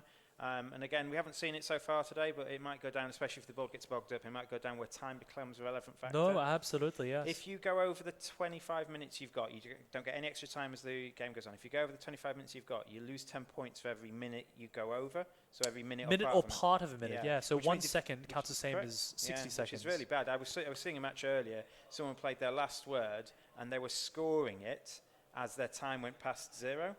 And they paused it with 2 seconds into the penalty thing. So it was their last word, and they lost. They weren't going to win the match anyway, so it didn't actually matter. Okay, yeah. But obviously, if you're quicker at doing things and quicker at scoring things, that wouldn't have happened. That's very common with most of these high-level games. The faster you're able to recognize strong patterns, the faster you're able to diagnose a board and break it down and figure out what your options are, generally the more time you'll have, and you can spend that time thinking about other things. And there are so many things to consider when you're balancing your rack of tiles, You're balancing what are you going to leave yourself with next turn. You're balancing how open, what opportunities will your opponent have. If your opponent chooses not to go for an S, does that mean that you could gamble and play another word, which would leave? We saw trump in the bottom right hand corner of this board, and there was a very interesting cat and mouse kind of a gameplay where I'm certain that both players were aware if the other player has an S, they would very happily take the triple word quite easily. And if they don't have that, does that mean that I can play a little bit more risky, leave that trump open for the potential that I can take it myself later on? Yeah, especially if your S doesn't go past the bottom, because obviously if your word ends in an S, you can't take the triple word score. You need to have an S and another letter And something to get else. it. Yeah. Commonly a T. ST, SH, SE, SE, yes, absolutely. SE will probably be the best. So do you think, so like I'm not going to sit down and learn 400 odd 3-letter words and 128 2-letter words. Do you think if I'm going to learn some of them that I should focus on the ones with the X's and the Z's and the J's in it? Nah, just learn the 2-letter words. That's what I'm saying. Well, like, but what if I don't have the energy to learn them all? Because I know in Scrabble, I know that XI is a word, and I know that quat's a word. Yeah. Because I know that from previous experiences. I'm trying to get rid of this Q. I'm struggling to get rid of it. I think it's pronounced cat, but Cat. I could be mistaken there. Oh, I know cat's a word. No, as in QAT, I think is just an alternate spelling of CAT, and I think that's why it's allowable. Let's have a look. Yes, it is. No, it isn't. It's the leaves of an Arabian shrub, which are chewed as a stimulant. So I'm thinking marijuana. The shrub that produces cat, growing in mountainous regions and often cultivated. All right, okay. So it's a flowering plant. Yeah. A cat. I mean, I was wrong. I've never used that word in real life, but I know it's a word through Scrabble, and that's it. That's about it, really. Oh, words with friends, as I used to play on Facebook. Many Scrabble players will be quite mad to hear the mention of words with friends, which is subtly different, legally distinct from. The board's different because of the way the scoring positions are different on the board, I believe. Yes, I believe so. Cat is also apparently a deity. A deity from the Banks Island in a small archipelago of northern Vanuatu, Melanesia. Well, there we go. You learn something new every day. Cat is a deity. I was my primary school teacher said something, and this might be relevant for you when you being a teacher. He says, and he had a little thing, and he did it for a whole year, and I still remember to this day. He says, "You learn something new every day in this class, and if you don't, you haven't been listening." Okay. Because by the end of the year, he would say, "You learn something you learn something new every day in this class," and then the rest of the class would go, "And if you don't, you haven't been listening." I thought it was a really nice sentiment, because it doesn't matter what you're doing on any day, there should be something you can take from it. Yeah, there absolutely should be. Now we've got a couple of commentators there. Thank you, Jose Luis Segura, for your comment. He mentions it would be great if the broadcast was not done exclusively in English. The more than 500 million Spanish speakers would greatly appreciate it. Paco Garcia de la Banda would do it very well. Paco was the commentator last year. He certainly was, and Paco is a very interesting young gentleman. Doesn't Paco run a school of young, gifted, and talented Spaniards who come and sweep the Mind Sports Olympiad every year? There was a swarm of Spaniards in the swarm? corridors. Yes. Is that the collective term? He brings them every year in the Canary Islands, I believe. Canary Islands. Paco's a great commentator. He did it last year. I think he didn't like the length of time he was doing it for, so he's chosen not to do it this year and focus on playing. You need a lot of special endurance, Steve, to be stuck with you. I'm kidding, I'm joking. That's a joke. Now, to respond to Jose's point, Jose, you're absolutely right. And one day, hopefully, the Mind Sports Olympiad will expand to not only include Spanish, but a lot of the other common languages. I speak French poorly. I speak Cantonese as well.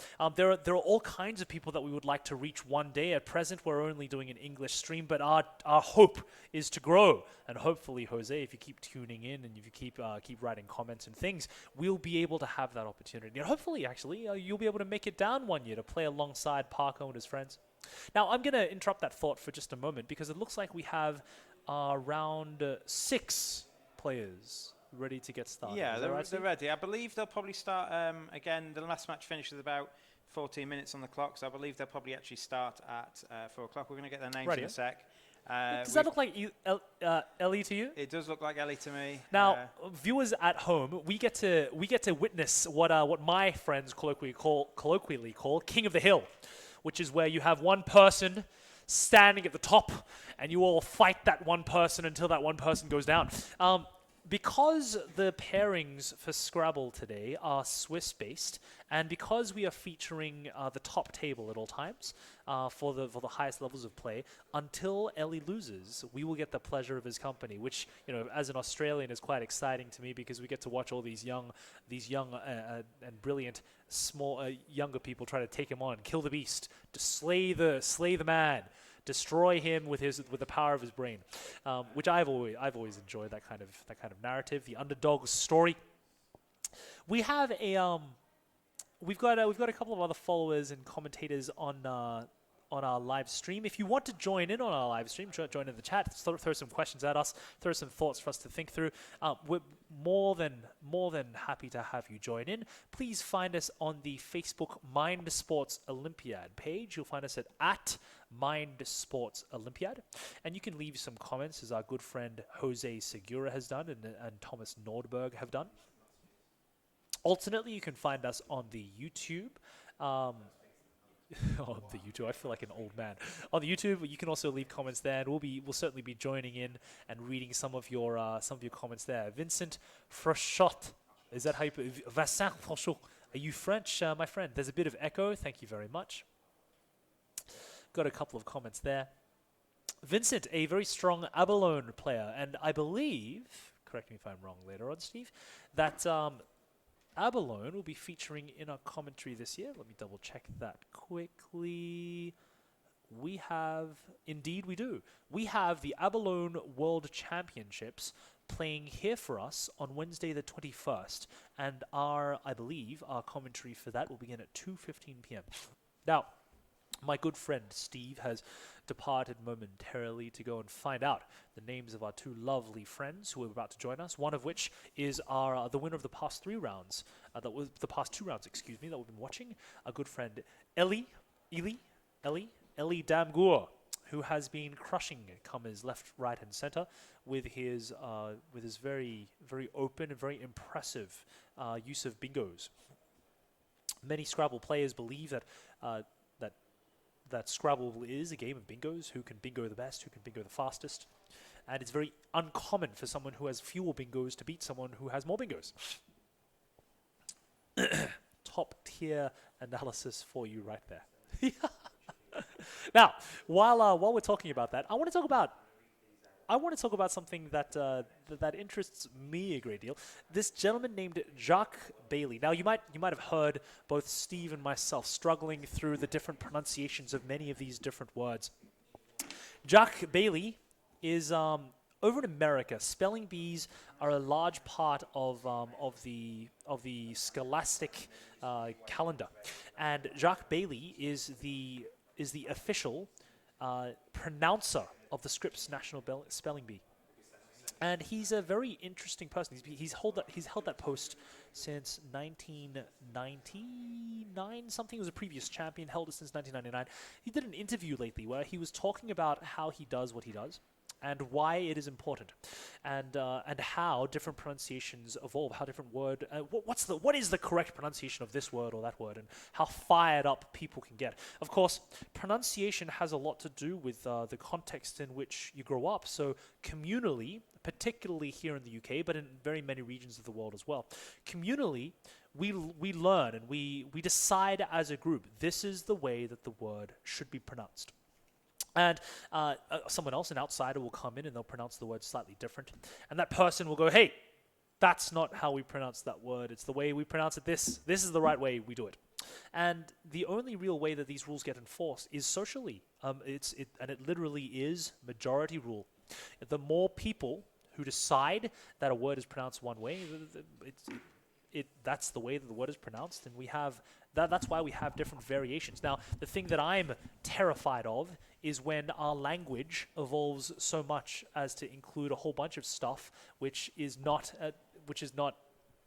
what we recognize. There's a very great potential for our language to evolve entirely in the next, 20, 30 years. And already we're seeing evidence of that with the inclusion of new words. On the recently released Scrabble list, where there are 3 new 2-letter words, one of them being ZE, the non-binary gender pronoun for people who don't want to be him or her. people who identify, and gender is a massively fluid thing, and this word has been born out of a communal need from a very strong group of individuals who say this is a word. And how do you prove that something isn't a word, Steve? Well, Jacques Bailey makes the argument you can't prove that something isn't a word. You can't prove that people don't pronounce it this way. So one day, my friend, because I know that you used to be a teacher as well, one day we may see the word ox in a dictionary. Can I ask you a question, Steve? Yeah, or lend, Can lend meaning borrow. Lend, yes. I thought that you would have a question to ask me, which is my bane as a previous primary school teacher. Aluminum. How do Americans spell aluminium? Is it aluminum? Do they actually have or do they think that the I is? Do they spell it differently?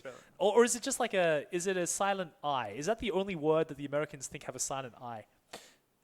Aluminium. Is there an alternate spelling? What is the correct? Aluminum or aluminium? Oh, I think it's got two names. Oh dear. I think the Americans have had it, and they've peer pressured the rest of us into thinking that aluminum is a correct spelling for aluminium. Oh dear.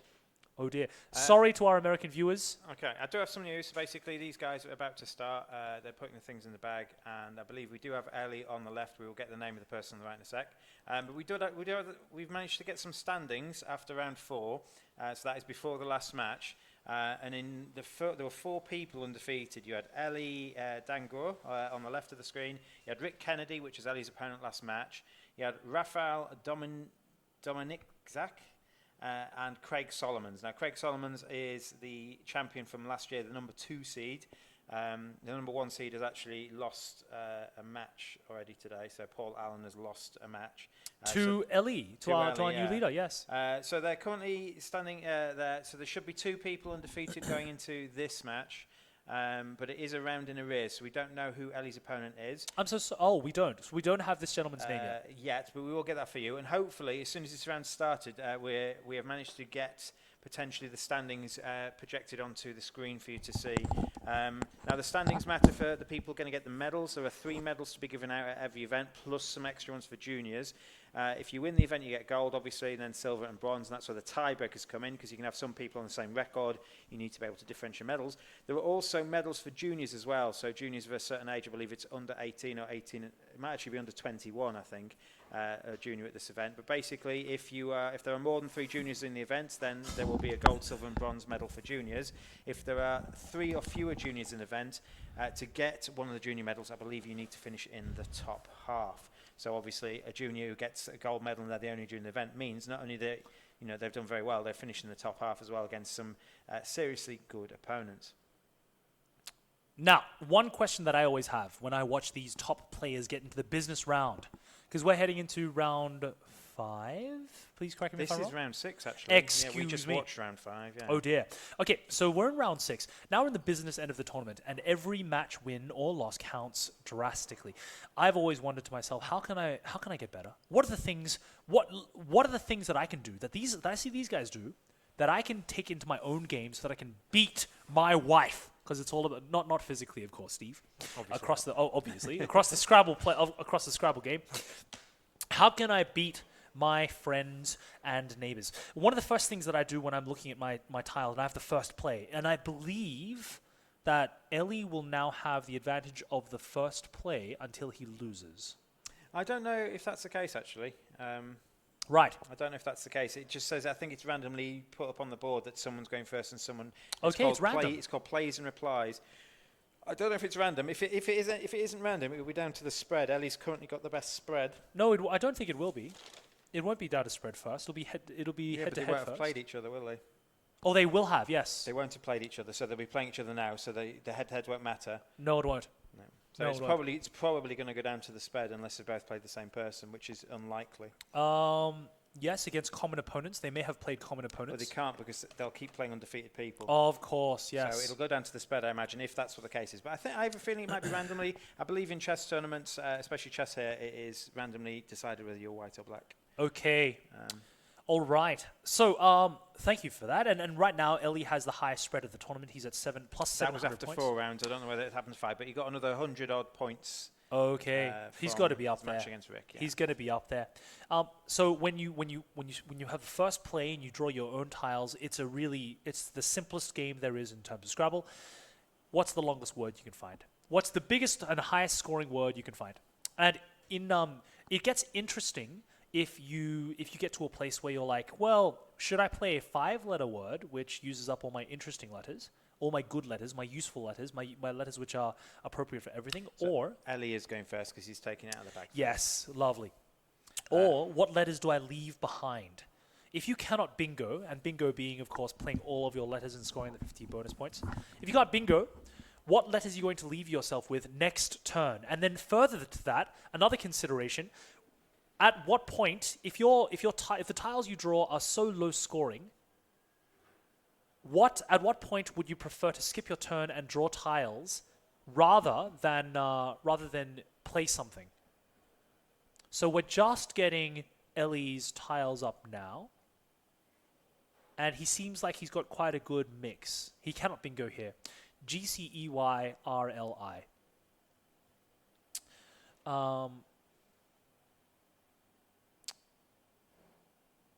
We've got to play immediately.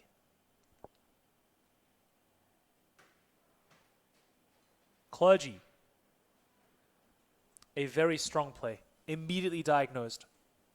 We're a little bit behind everybody else at home. Clergy, that's a 6-letter play. That's 4, 5, 6, 7, 8, 9, and 3 for the Y. 4 for Y, excuse me.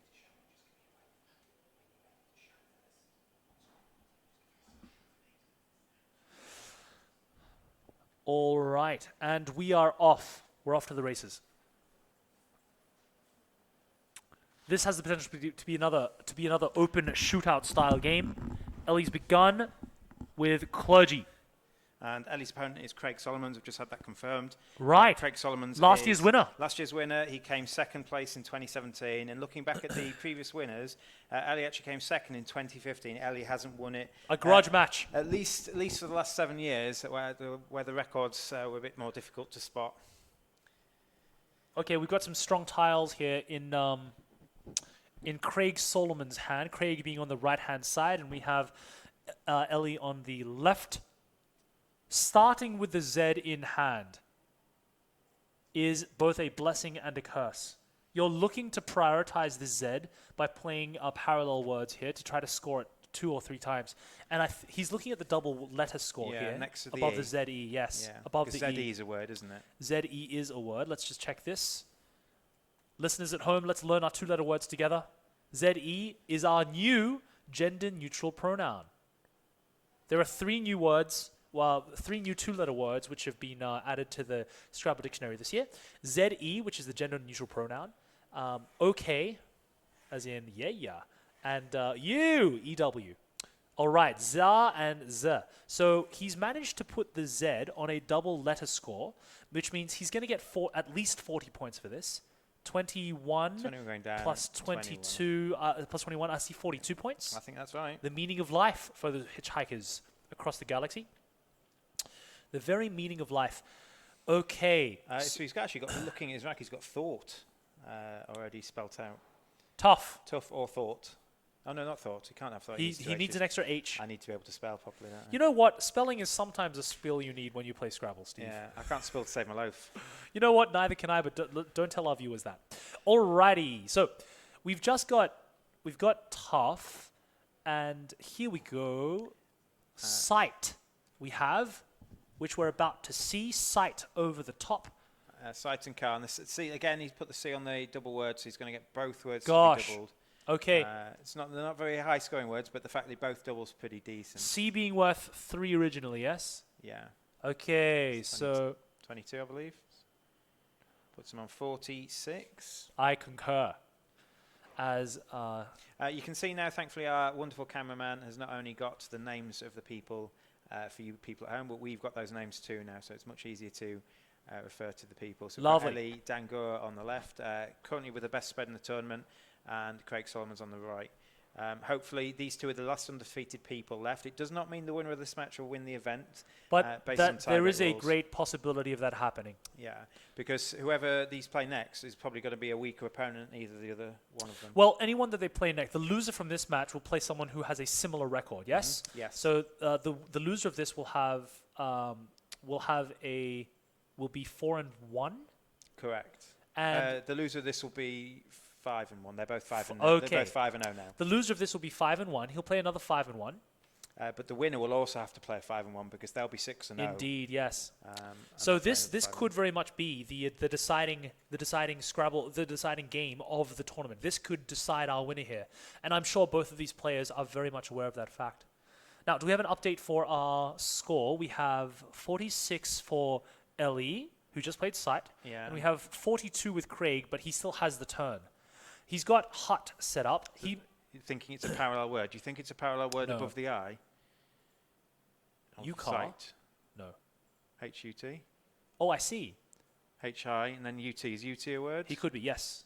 That's Yeah. exactly what he's done. Well done. Well because diagnosed. he's done exactly what the site did. He's Yes. put the H on the double word score. So Yes. the H is going to score down and across double. Well, no, that word is going to... Yeah. The high and the hut will be Correct, scored correct, yes. twice. Yeah. So it's going to be the high Absolutely. itself is worth 10, and the hut is worth 6, 12, 22, plus the UT, 24 and 26. I count Yes, 26. I think you're right. 26 gets you 68. A very...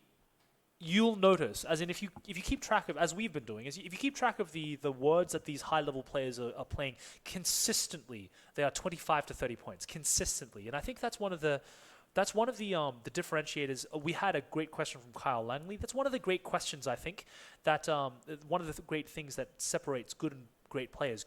Great players will consistently have the imagination, the experience to identify these 25 to 30 point plays without having to use blanks or S's. Okay, go and yo. Go and yo. Ooh.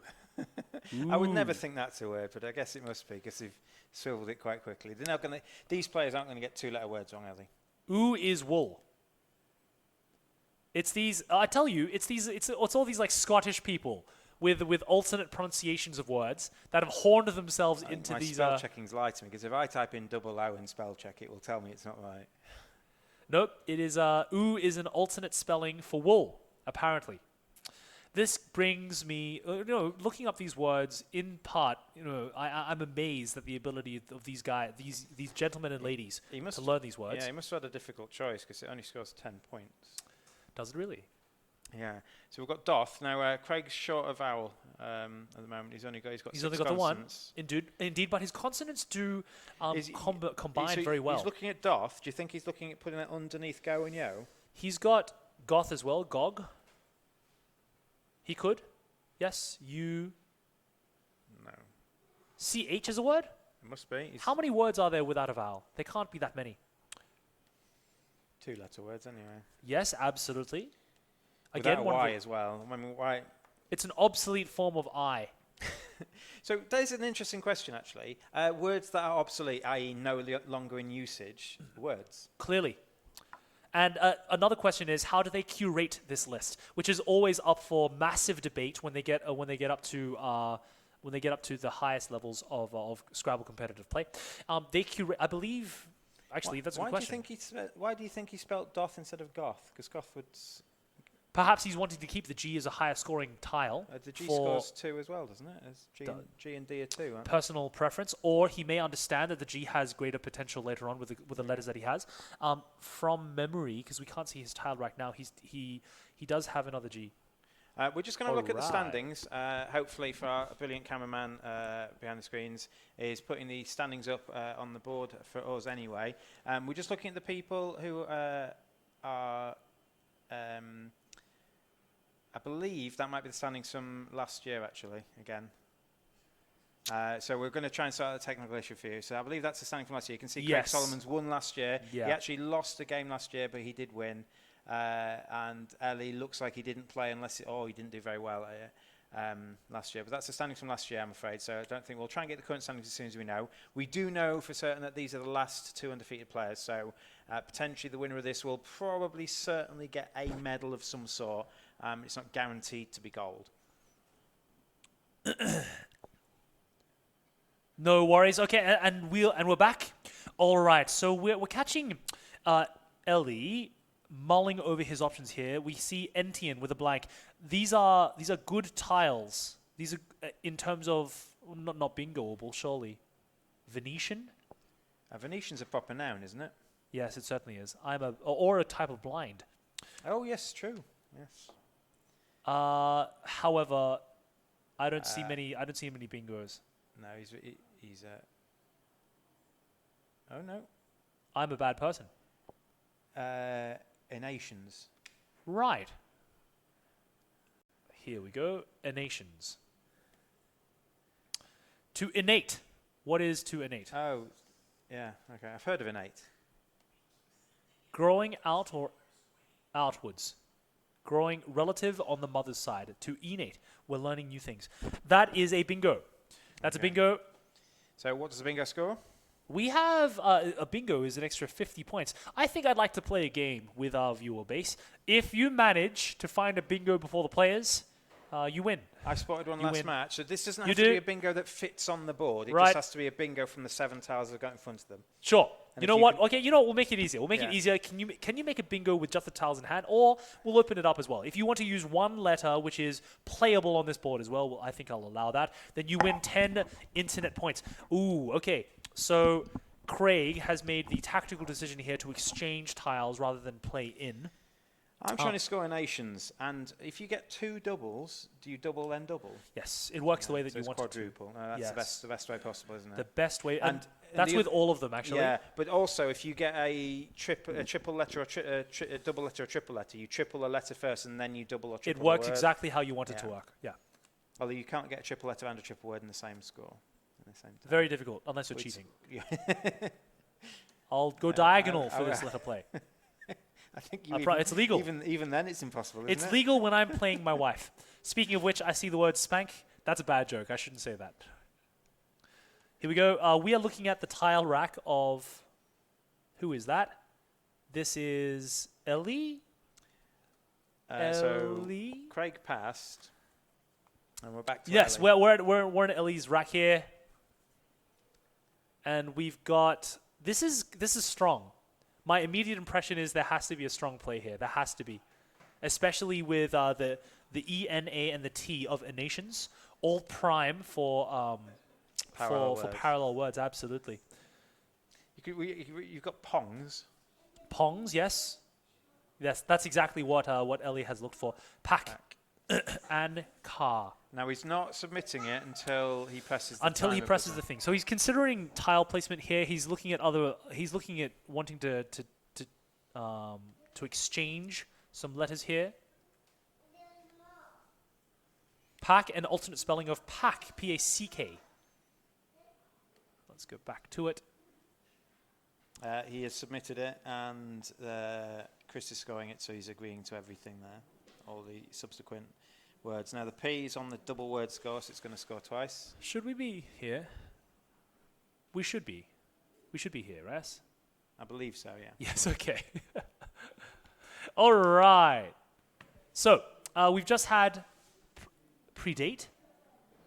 Oh dear, we've got a Craig here. He's got a bingo. We certainly do have a bingo here. He's going all the way to the bottom. We don't know. Tapered. Tapered, yeah. So tapered, there's good and bad news here. The bad news is that he's opened up the triple. The good news is he's got a bingo to catch back up. He was about 30 odd points behind. It's gonna be down to whether or not 30 odd points behind. Yes. Can Ellie take advantage of this triple word? And I dare say he'll be able to. Yes. We don't have a view of the tiles on Ellie's hand. Now it's really interesting that he chose to go with tapered as opposed to predate, and I think that's with the consideration that leaving if you used predate to predate something, the T would be easier for Ellie to use to combine with that triple letter. It'll be easier to use the T as opposed to the D at the end. I will say that he was more than 30 points behind because I hadn't scored the pack. So he right. was 70 points behind before tapered. Now tapered's going to score about 70 with a 50-point bonus. As we say, bingo. Bingo! Remember, guys, if you haven't spotted bingo before our players or we do, please pop it in the comments and we will announce it with your name too. If you're following us on YouTube or Facebook Live. Can you play along? Play along, and let's see who can play like a champion Scrabble player. Now, here we go. Go Bonds. We have Go Bones. All right, so for sure, this triple letter is going to go. The scores are tied. This triple word is it's tied? Yeah, exactly. How uncommon. Tied. Tapered scored exactly 70. So 161 plays 161 is what we have here. We'll go to the plays later on to see if we're actually correct. But I've got a fairly good feeling about this. Now we're looking here. Well, and Ellie, he's always getting excited. He knows this triple letter. The question is, he can definitely score boned. Certainly. B-O-N, but he doesn't reach the triple letter on that side. He does the other side. The triple word. Boned? Oh no, he doesn't. No, he doesn't. No. He's one short. All right. Oh wow. This is a defensive play. Oh no, it's amazing. This is going to score. This is going to be a lot. Yeah. So he's got a double word there On the S. on the S. So, wow. Okay. Oh, he's moving quickly. Po and re S. Yep. And the all B's of these on the triple. The B's on the triple letter. 19, Oh, that's 11, massive. 12, 13, This is going to be 26, 50. 26 just for bones. It's possibly not going to be that much. 26 for bones plus 9. So 35, Lovely. I was not even considering that. 46 for I was not bones. considering that. So he has let Well played, sir. Craig potentially score the triple on the bottom. Potentially. But Craig hasn't got any high-scoring letters itself, but you might just be able to take the triple Too many off. vowels here. Yeah, and the R and the D's the only thing that scores more than a point. So It's very difficult here. 207 plays 161, but Craig's on the play. The play of bones has the other advantage of cutting off, playing in the bottom right-hand corner for the triple word score. The easier triple to get. The easier triple to get to, because now he has to come up with a 6-letter word which ends in D in order to just reach the triple word in the center of the board on the bottom, which at the present Doward would score it, wouldn't it? D-O-U-R-E-D. Yes. Doward. Adored. All right. Okay. What's going on here? Is that a 7? I do not know this word. Dunia. Dowania? Dowania. Duania. Yeah, and so when First person to put it in the chat, who knows what this word is? Dowania. Sorry, Steve, you were saying? This is the skill from earlier, and just knowing these words. It's a customs officer. This is a French. French word. What? Why are there French words allowable in the English game? Concierge, Can I use? concierge is allowed, isn't Certainly, but that has new usage. it? We're just going to score this, and then after We'll we've score scored this, and then we'll go to the live standings. The standings, so we can look at the Douanier. players just away from the thing. So it's taken a while to score this. It is a word. They're pausing it. I don't know whether he's thinking of challenging something. They're pausing it in order to simply count, and you're allowed to do that. You should be running your time only when you're considering your letters. When you're verifying the word score for a word, you're allowed to pause it. This is the very first time in 3 matches that we've seen Ellie behind on time. This is a very strong match, and it's quite easy to see why both men have achieved so much success in this tournament, both this year and last.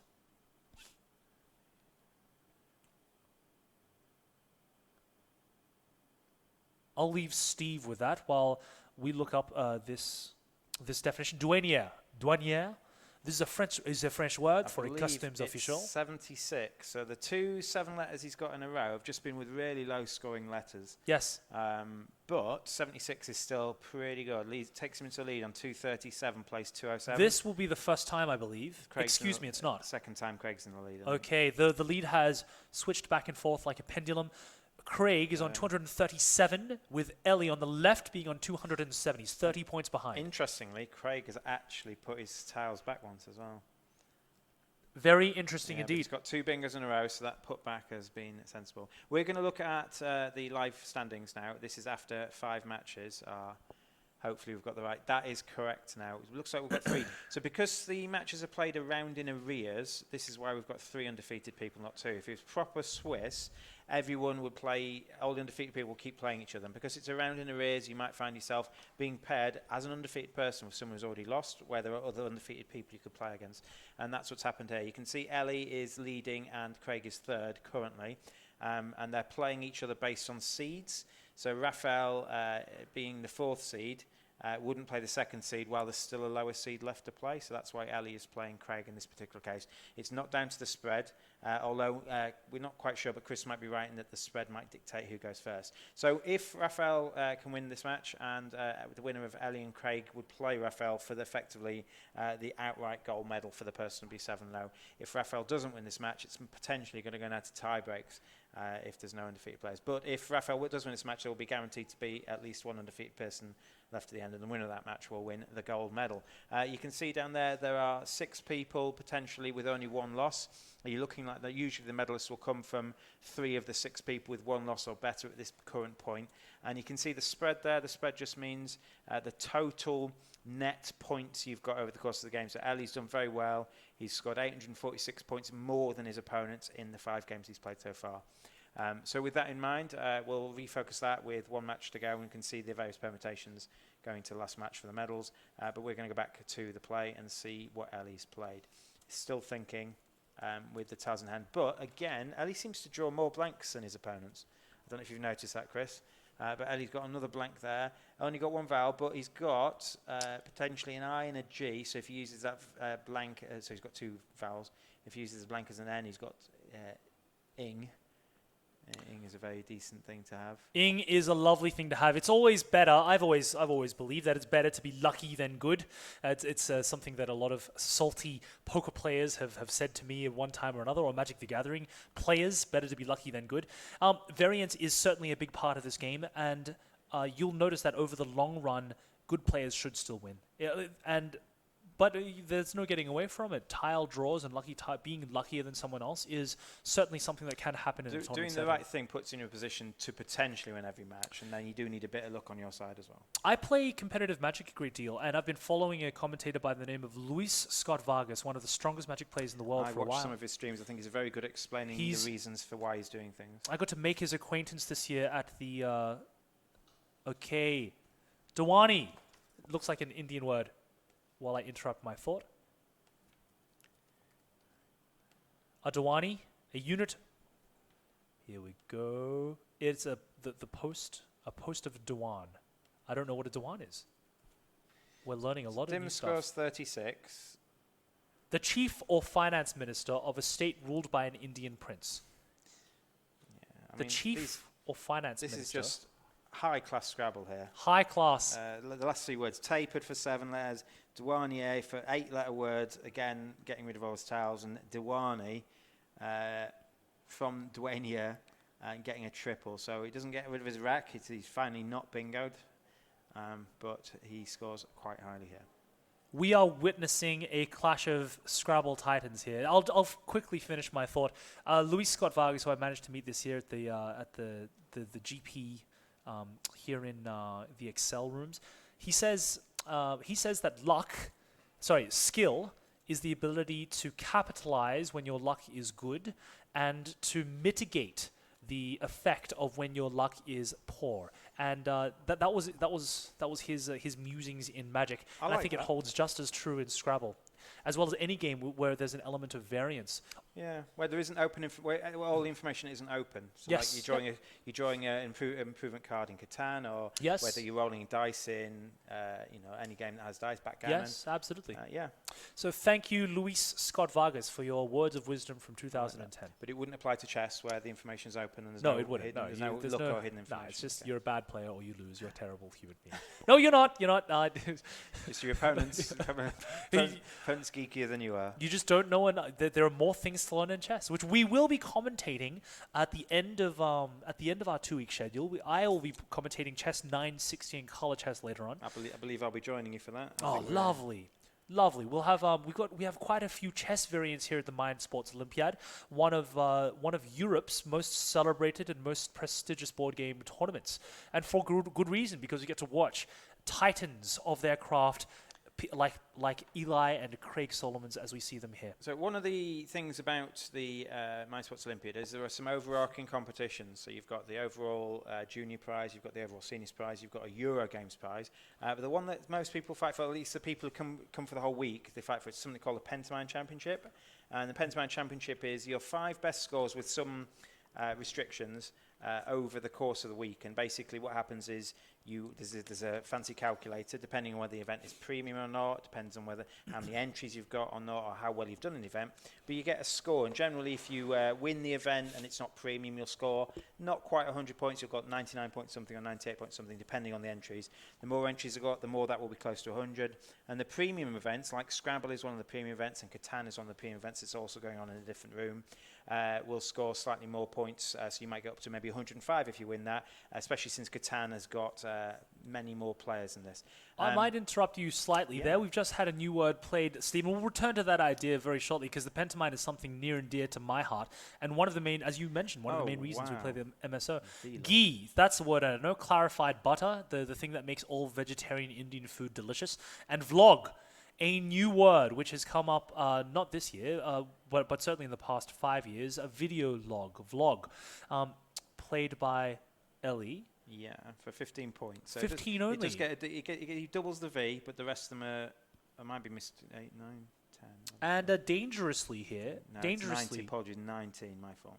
I forgot to double the V. So this is a 19-point play, but dangerously, we opened the triple word scoring tile on triple word scoring tile in the center of the board with that V. Now it's a measure of whether or not it can be taken advantage of, and it's depending on because of its tile placement, it may not be the easiest to take advantage of. Do you think Ellie's done that because Ellie's got remaining tiles would be good to place there? Do you think that Ellie might have an E in his rack or something like that would go well with that V? No, he knows that this V is going to be taken. I think this is because a V is a hard thing to take sometimes, isn't it? Grove.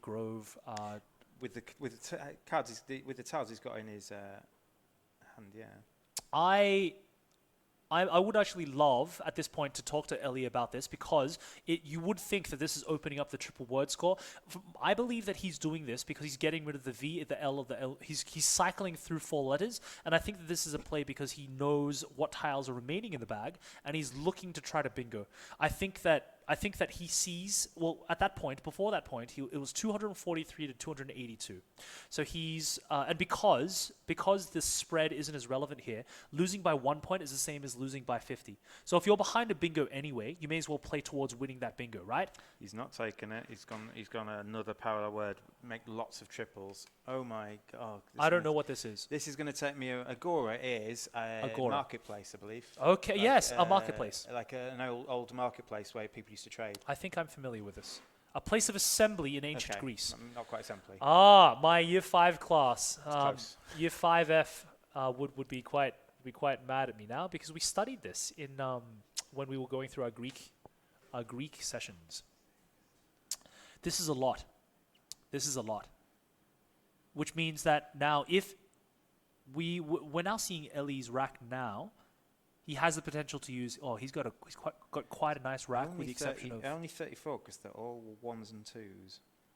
34. 34 still puts him 54 points ahead. Yes. On 316. Ellie's looking for a bingo now. So that might actually give us some insight as to why Craig made that play. That makes it even harder for Craig to score off the foot to open. Craig may be playing now to close up the board.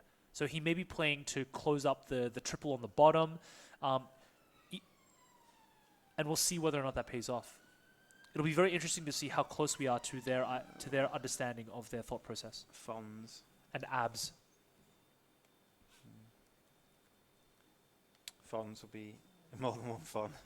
What is a fon? Steve's laughing because we've got the official word checker here, and frequently we're putting in words, and the Scrabble word check will say, for example, I just put in fons, and it'll say "see fon," and I still don't know what fon is. The definition didn't help. Okay, so how many letters is it? How many points is this? 4, 5, 6, 7, 14, 15, and 19. I count. Is the B worth 3? I got 26. B's 3. I count 26 because it triples, doesn't it? So fons itself is 7. For F is 4. The abs will not be tripled. No, the abs won't be tripled, but fons will, so that's 21. Yes. Plus the S, the B, and the A is 26. I agree, yes. Yep. Thank you. All right. So that cuts the lead in half. It was 60. Well, it's not quite 50. It was 54 points. So it cuts the lead in almost half. It's now only 28 points. The difficulty is the turn order. With turn order, it's Craig's turn, and he's already ahead. Yeah. Craig's ahead by what, 20-something points? The X and the Q haven't come out either, have they? They have not. So Craig hasn't got either of them. We can't see Another reason for Craig to have played Agora to exchange all these these lower scoring tiles for the potential of trying to draw these higher scoring tiles. Yeah, he's not got a good set of tiles at the moment. He's got the blank and the 2 S's, which is very strong. Got a blank. He does. That's a space. Oh, I've been tricked. Oh, Craig, you tricksy boy. Yeah. He could do with a blank now. He could. He could then potentially take away that triple where the V is. I'm not sure what. You could have Civ. Could you SIEVE? Where's the V? The V would be SIEVE. He could. Yeah, it could have Civ. Yes. Or Civ. So you wouldn't use Civs. I wouldn't use the other S. Well, actually, if you spell Civ and then you put the S there next turn, you'll actually score more points. But that S doesn't go. It doesn't move horizontally in any kind of beneficial way. Yeah, but you've Am got. I making sense? Yeah, I know, but you could just put the S on the end of Civ later and score more points. You certainly could, but I'd probably say that you could use that S to score more points than simply redoing Civ. Yeah. If that makes any sense. Yeah. Usually, yeah. I don't think you could put Duantiers, and you could do S going down from there. Well, if one douantier is a customs officer, I imagine that 2 douantiers is also sufficiently legal for this Scrabble. Yeah, so I've put a T Douanier, there, you put a T. I made it even longer. I followed you. Yep, So it looks like he's lined up Civ as well. And then he's got the other S to use later on for Douanier. Yes, yeah. It's unfortunate if maybe 2 of these consonants, 2 of these E's happen to be, 2 of these vowels happen to be consonants. We've got 3 E's, so you can get rid of He's 2 got of a them now. lot of E's. Sensible. Yes, I think this is the best play for him in terms of changing his tiles, getting points, blocking off a triple. It does a lot of good things for him. Yeah, so it scores him 24, I believe. Jack Bauer, 24. I love that show. It's great. 340. 340 gives him a lead of 52 points. Yep, we're still behind a bingo. So now it's an interesting point. If you have the option, I'd be gambling now. I'd either be bingo or nothing. So Ellie has got a blank. He's got the other blank. Okay, come on, Ellie. Can he play maybe across the top, across where the S or the I is at the top of the board? Very difficult. Top of the board from where they see it, not from where we see Yep. it. We hope that seeing the board sideways on hasn't been too hard for people. Certainly the top. Oh, I hope not. Certainly the top of the board is where Ellie will be concentrating his efforts.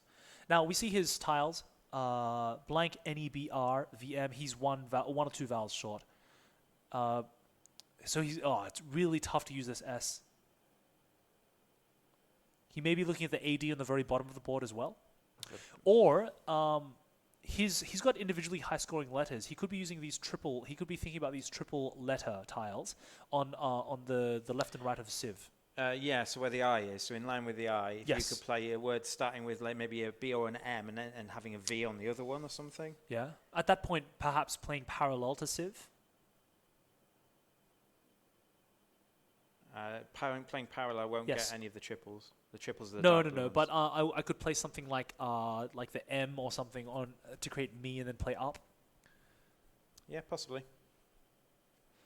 Playing parallel again blocks the board as well. So if you do play parallel next to Civ, you would block the ability for Ellie to go across.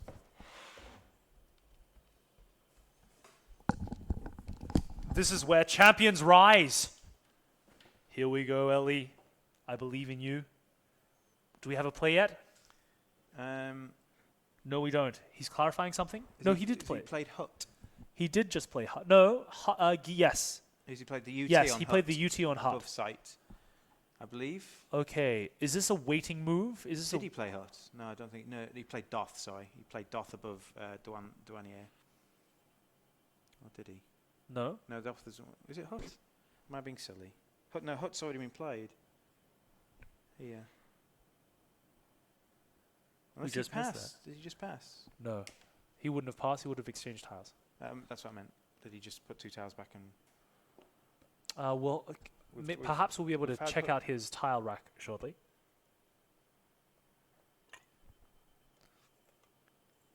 Thank you. So he has got rid of. He got rid of the V. Yep. And the. I think the M and the L are new to this time. The M, he did have an M last time, so maybe he's replaced them. He's just put the V back. Do you think? I think he's just because. I think the L is new. The L is definitely new. I think he's just put the V back. We just didn't see it. Okay. Because I can't see a V on the board. Looking for another and vowel. He did have a V. All right. So I think Ellie agrees with me that it's bingo or bust. And I think he was looking for another vowel to try to increase his bingo chances. I think with his current texture, I think that blank is likely to be a vowel. Can we go to the other?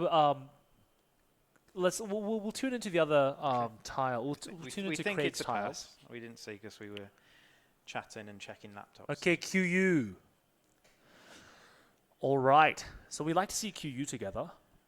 But at this stage, if I were Craig, I would be playing to lock up the board. So to take away opportunities, I'd be certainly trying to take this S away. Because in the overall standings, it probably won't matter if he's looked at the rankings going into this match, which they would have been available on the wall in the venue. Yep. So going into any match, you can see where you currently are standings-wise. That Craig knows that just the spread's probably not going to matter. That if Rafael won his last match, then the spread's not going to matter for the overall championship. You're either going to win the last match, you win the event, or lose the last match, and if Rafael wins, win the event. No, he'd be certainly playing to lock up this win and to prevent a bingo from Ellie's side. So the way Swiss works, usually you are playing someone currently who's on the same record as you, and the way this particular event works, just to speed up time in between matches, they kind of pre-pair off the next round. We've got Risque. It's a great word. Very, very sexy. That should be the win, you think? Very terrifying. Unless there's a bingo on Ellie's board, this is going to score close to 40-odd points, I think. Very scary. A difficult place for Ellie to be in right now. Scores 48 because it triples the queue. And some other bits and bobs.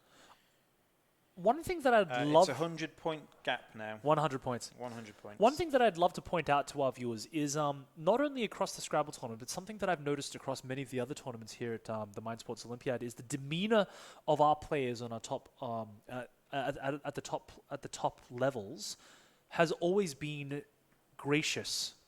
I love the fact that despite how difficult some of these places can be, these torturous, high level, high stakes games can be, at no point does the behavior or does the demeanor change. I know what you mean, but I used to come from I play Magic, as you know, and I also play Bridge, and the difference between Magic players and Bridge players when they lose is drastically different. Tell me more. I think Magic players, because it's an individual game, and a lot of them have played it when they were teenagers, and they get very worked up about it. And I think a lot of the people playing here don't beat their parents at mind games if they were playing when they're young, or they're adults, like mature adults. So I think you realise that sometimes nothing can do with the tiles you've had. Sometimes you just play against someone who's just on their form. Right. Yeah. And I think generally this sort of game brings the slightly more sedate person along, and so the people who will get angry and fed up and actually quite aggressive when they lose or something like that. Oh gosh. Don't go into this sort of game. Right. I'm going to pick up on that thought because I would like to say something. But here we've got that's Ellie's tiles now. He's got number quite clearly, and he's looking for other opportunities to place that. That blank is going to help a great deal, but he's still maybe one or two vowels short of being able to bingo off this tile set. And we kind of know it doesn't matter if he's 100 points behind. He needs a bingo. So the difference between scoring 30 and 40 points. If you can get a bingo ending in an S, if he has a 7-letter word there, he can play the bingo. He can play a 7-letter word ending in an S on the top row. Yes, but I don't think he's got the letters for it. He doesn't have the vowels for it. So he's now he's looking for other options. He'd be looking at parallel word plays. I would be looking in the bottom left-hand corner off Diwani. But it's between a rock and a hard place. This game is very likely to be over. Yeah, the issue is what he'd really like to do if he's going to play alongside Diwani, he'd like to put a high-scoring tile on the double word score, so it would score both ways. But with the end there, it needs to be a vowel, yes? Yeah. And he simply doesn't have the vowel and consonant mixture to have anything like a 5-letter word. He's got like what? He's got some 4-letter words. Umber? Is umber a word?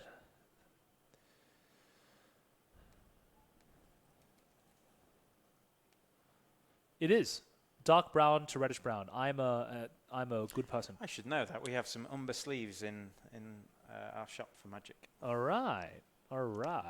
So back to your point about Magic the Gathering players. I was very lucky to play on the Pro Tour in 2010, Pro Tour Paris, and I played high level. Well, I played at a high level in Australia for a number of years, and I thought that the players that I was playing with were largely gentlemen. Do you think that the top level is elegant and the one beneath that is where you get the complaints? I think at whatever level you play at, at whatever game you play at, if you play at a high enough level, you're going to just find classy people, because the alternative is wow. Rembling, I imagine. Rembling? Let's come back to that thought in a bit. I do not know this word. We're both being outplayed, but you know what? There's no shame in that, because these are world-class players. See Remble. All right. Again, it's happening. Someone who rembles. Did anybody in the comments find rembling? See to remove. If you remble, you to remove. remble is to remove. We've learned something new. To rembling is to removing. I think with a 100-point lead, I think I'd still back Craig here, because Craig's got some awkward tiles left. Is there a shot? For the very first time, we have quite a few things to talk about. For the very first time, we have a player in time trouble. Ellie is on 55 seconds remaining. For every minute or part thereof of a minute, he will lose 10 points from his final score up until 10 minutes. At 10 minutes or more, he forfeits. So, and that 10 points is unlikely to factor strongly. However, there is a potential here for Ellie to, if he has 2 great plays in a row, there's a chance he can still pull this one out. Because Craig will lose lots of points. If you finish all of your tiles before your opponent does, and there are no more tiles in the bag, your opponent will reveal the tiles left. He'll lose that many points. You gain that many points. Okay. So Ellie needs to make could we see Ellie's tile rack? We can't. That's okay for now. We'll see it in a little while. Right now, Craig's tile rack is terrible. He's got an 8 and 8, a 4, a 4, a 4, and 2 1s. Having said that, he's got some very high scoring tiles. I would be looking at creating on Dewani. I'd be looking at Axe, and then and then going down to try to create to try to nab that double letter word. Italy. All right, so that's Ellie's tile rack. Do you think you could bluff your opponent? No. Do you think Ellie is bluffing his opponent to say that he's got a 3-letter word? The way he's arranged his tiles out. Oh, do you think there's some bluff there? At this level, they don't really care about the bluffs. These guys are all straight up. Well, with the bag empty, this might be the time to bluff if you're going to bluff. If you imagine you've got that. Imagine you've got that there. Maybe if you just slide 4 together at one end and leave 1 at the F. I feel, and this could be wrong, please chime in if you're a high-level Scrabble player, but I feel like at these levels that bluffing is a very small part of the metagame, and very few players choose to do it, and so because few people choose to do it, few people choose to pay attention to it, because it's the limiting factor here, the limiting is your time, is your focus. How much time, how much brain space do you have to devote to how the other guy is arranging his tiles, when you could be spending that focus on other things? But that's a very interesting thought, Steve. I really like that idea. Now, where Craig's tiles, he's missing a couple of letters. He's missing a couple of vowels. Is XU a word? Let's find out. I don't think it is. It is. Vietnamese currency unit. So if Let's find a AX place is for a it. word, yes, and NU is a word, yes, it's the Greek letter nu, yep. isn't He's it? looking at where I'm looking, which is gratifying because it means that I'm not an idiot. Nu is the 13th letter in the Greek alphabet. Yeah. Is like it's the one after mu, isn't That's quite high scoring. Axe and then Nu, that would be 9 points. 9 plus 10, 19. 31. That's a lot of points. I think it's 31 if he does it. I wasn't counting properly. The only because you're going to score. XU. U's a 2-letter point. No, it's a 9. Yeah, so 18. You're going to score the X 3 times. Yes. And you're going to score the U 4 times. Yes. So that's already 24. That's already 28. Plus the N twice. It's 30. Plus the A is 31. Why twice? Because the N's on the triple word. With you. No, you don't get the N. You don't get the triple word. It's double word. You'll get the N twice because yes. it'll be on the double yeah, word. but not 3 times. No, yes, but you get it twice. In the yes, you will. Yes. But the issue with playing that is that that's your last vowel. You know, there's no more vowels in the bag. That's true.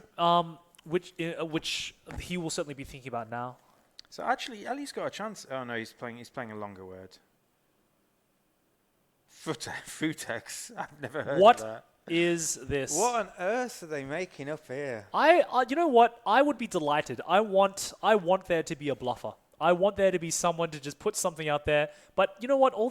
They're actual official words because these guys are good players. Frutex is a shrub. Sounds like why is everything a shrub? Company that makes plastic or something. Yes, Frutex. We make plastic. Frutex is a shrub. That's a lot of points. Okay. 16, 32. 32? That's probably better. It gets rid of more letters as well. 420? Yeah. What time is it?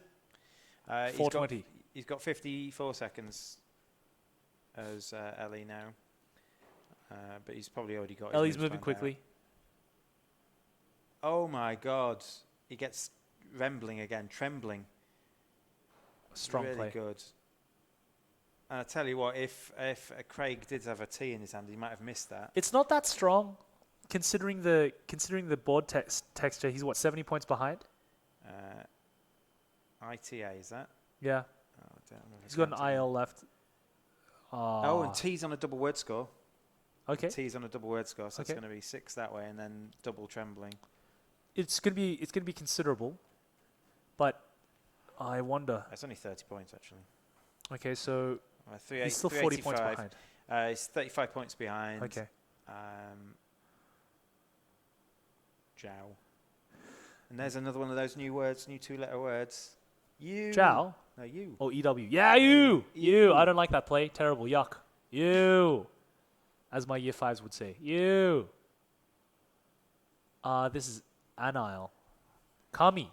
The Japanese gods. Kami. The spirits. Yeah, I know that one from Magic, obviously. Yes. From Kamigawa. Absolutely. Kamigawa. 438. And that's the handshake. Game. So Craig, I believe, had a Y left over, so loses 4 points. Ladies and gentlemen, that was a bone-tingling game of Scrabble. We just watched. I mean, we've had some great classic matches already, but that was a beautiful game. I really quite admire Ellie's play this game. What perseverance, what persistence. Getting back in with Rembling and then getting Trembling was very good. Gosh. Close. He got 107 points from his last.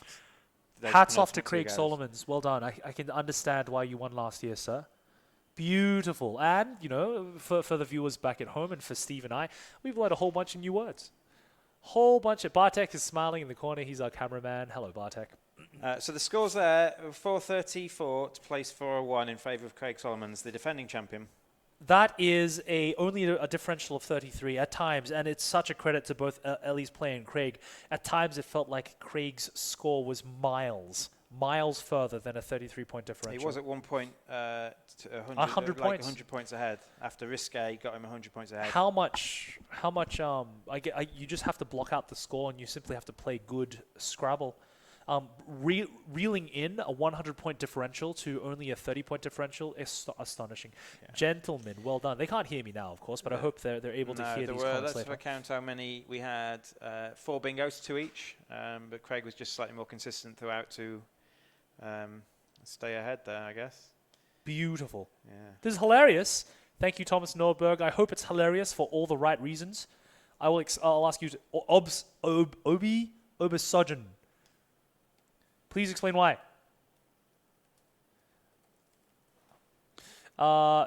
We have some comments here from some friends. These are your friends, are they? No, these are friends on the Mind Sports Olympiad thing. So glad you're enjoying this. Share this. Bartek, thank you for joining in. We have some. By the way, let me reiterate my invitation. We're currently live on the Mind Sports Olympiad Facebook page. You can join our stream there. You can also join us on the YouTube channel, Mind Sports Olympiad. We're live on both, and we're monitoring both sites for comments. If you'd like to join in the commentary, you have some questions, you have some comments. We're always very excited to look at and read your comments and respond to things that you say. Anuj Shetty, yes. Anuj Shetty writes scores. The scores on that particular match were Ellie got 401 and Craig Solomons got 434. The highest scoring word in that match was the douanier, which scored 76 points, and Ellie's high score was Nations, which scored 71. Both words which I had no idea their meanings. I did not know that they existed. The current scores in terms of the overall matches, that Craig Solomons goes on to 6-0. He will either be the only 6-0, or if Rafael Dominikzak, if I've probably spelled that wrong, wins, they will be 2 6-0s, and they will be playing for the gold medal, with the runner-up probably getting the silver, depending on tie breaks. Ellie still has a chance for a medal. He is 5-1. He will play someone else who's 5-1 for a chance to win a medal, and he currently has the best spread. He only loses 30 points off his spread there, so he currently has the best spread of the field, unless there are any other high-scoring matches there. You've heard the lovely voice of Chris Fung on my left there, and I'm Steve Rain. Oh, what a compliment. Thank you for calling me lovely. If you're not too bad yourself, Steve. Interested in just like chatting to us via Facebook, we will get back to any comments you write. We will be on as many platforms as we can. We're potentially trying to get onto Twitch as well once we get rid of the bugs we have currently. This is our first stream of the week. We are here for 9 days in total, Sunday through Monday, with Saturday off. So hopefully you can look forward to joining us online, or if you're looking forward to come and join us live, we're in the JW3 Centre near the Finchley Road tube station on Finchley Road itself. We're here all week. The only day where no events are on the Saturday, where diving chess is on. Diving chess. But that will be a different venue. If you don't know what diving chess is chess underwater. You have until you run out of oxygen. Diving chess. To make your move, you dive down to the bottom of a swimming pool, make your move, you dive up, and then it's your opponent's turn to have a go, which is such a novel idea for reinventing a classic game. It would not be created very actually by the main organizer here at the Mind Sports Olympiad, Eitan Ilfeld. Have you experienced diving chess? I've not. It's not something I'd be very good at, because I'm not that good at chess anyway. So it's a full-day event, and the premise basically is that you have a chessboard and pieces which are weighted at the very bottom of a swimming pool, and it's like timed chess, except you get as long as you can stay down with one breath. You can stay and think and play as long as you would like. As soon as you come up, you lose your turn. So there's a halfway point, really, where you can balance how good a chess player you are with your lung capacity, and the world championships, I suppose, because no one else is playing diving chess. The world championships happen every year. They go to a swimming pool nearby here, and they have some specialty chess sets created. Everyone strips down, and they get into the water, and they have a grand old time. If diving chess is right up your alley, and it is your flavor of nuts, come down, have a crack. We won't be running the commentary for the day, but I guarantee you that I'll be having a chat with Eitan after the event, and he'll give me a breakdown, and we'll feed in little bits and pieces if you're interested in it. If it isn't your cup of tea, that's completely fine. Here at the Mind Sports Olympiad, we have over 70 different board games tournaments happening over our 2-week span, our 8-day tournament. And there's often something for different types of people on any given day. So basically, you've got your classic games like your Scrabble, your Go, your backgammon, your chess. There's often one of them going at any point. You've got your Euro games, like the new ones like Azul and Splendor, and slightly older ones like Agricola and even Acquire, and they go on a certain day. So obviously, if you're a Euro game player, there's something for you. You've got your abstract games, so you've like your Boku, your Abalone, your Twixt, your Corridor. Again, there's often one of them on at any given time. You've even got your kind of like the clever events, like your Masterminds and your memory games and your speed solutions. Are you implying, Steve, by saying that there are some clever games, that there are some not so clever games, Steve? I don't know what overall category you'd classify them in, just thinky games. They're not actually board games, they're just like puzzle solving and Sudokus and that sort of thing. That is that's actually a really interesting question. It's called other on here, but I would so you've got your puzzlers. Puzzles. You call them puzzlers? I don't know. I wouldn't know what to do. So you're saying that a vast majority of our Mind Sports Olympians are not clever? I'm not saying that. Puzzling requires. Is that what you're saying on the record here, Steve? I'm trying. You're trying to wind me up here, but I'm trying to think of an overall word for that last category of games you've got. Oh, just puzzles. Yeah. Right. Puzzles. Okay. Puzzles, problems. We've all got problems. Well, actually, all of these games have problems in them. Yeah. Either you pose yourself as a problem. But often a lot of people come, especially if people come for the whole week, and they kind of stick to one strand of games or one like thing. So basically, people who come and just play your backgammons, your goes, your very classic games that have been playing for 30 years, like a lot of these. Yes. But if you're interested in kind of cross-competing, that's what you need to do to win the Pentamind. The Pentamind is kind of the overall standing, the main event that people fight for here, the people who come for all week. Different events are worth different amount of points based on how many people have entered and whether it's a prestigious event or not, like Scrabble is.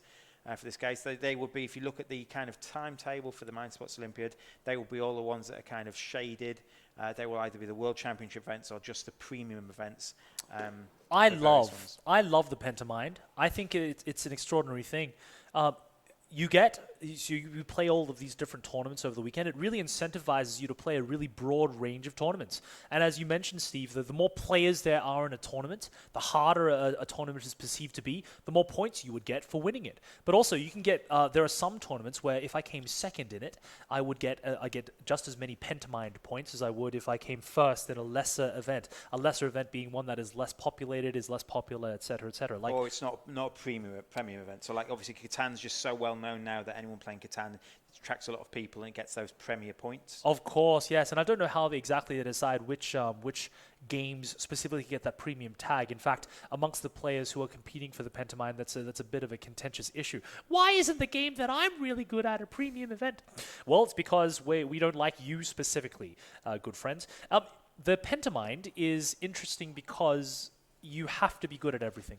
You can't be the kind of player who just goes away in a cave for 5 years, studying the one game, getting really good at it. You kind of have to be able to do all kinds of things. I believe to win the Pentamind, you have to have at least one event from certain different categories. So you have to have at least one classic abstract game. You have to at least one Euro game. So in the category of Euro games, you might decide that to be Catan or Carcassonne. You might play several of them and pick the one you did the best at. You might be wondering, dear listener at home, what a Euro game is, and that is a conversation for another day when we play Euro games. We'll have a Euro game later this afternoon with Catan, which is one of my favorite games. Last year I came tie third.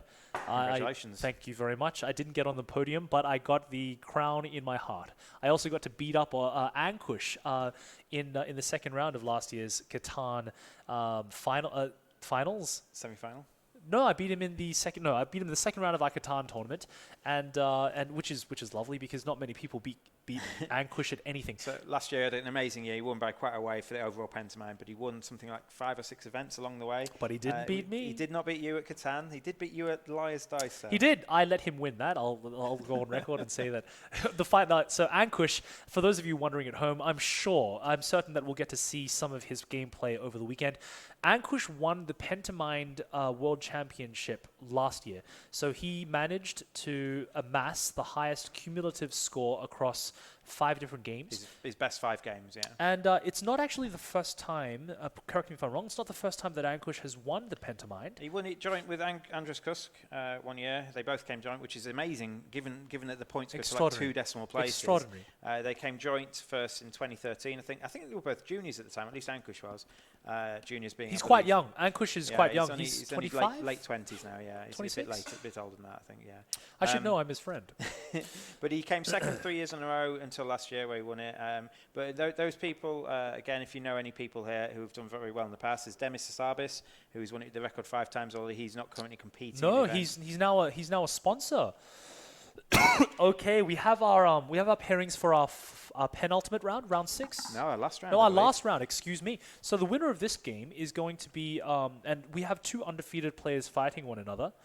We have Craig Solomons, who we saw on the right-hand side of our last game, and we have a gentleman by the name of Rafal Dominikzak. That's my. Please don't hurt me if I mispronounce your name, Rafal. I will do my best. We'll call you Rafal. And these are the number 2 and the number 4 seeds. Craig Solomons, number 2 seed, last year's winner, and Rafal Dominikzak is the number 4 seed. So they've been seeded apart, so they generally won't meet the fellow seeds. Generally, the 1 seed won't meet the 2 seed until the last round. Things going according to plan.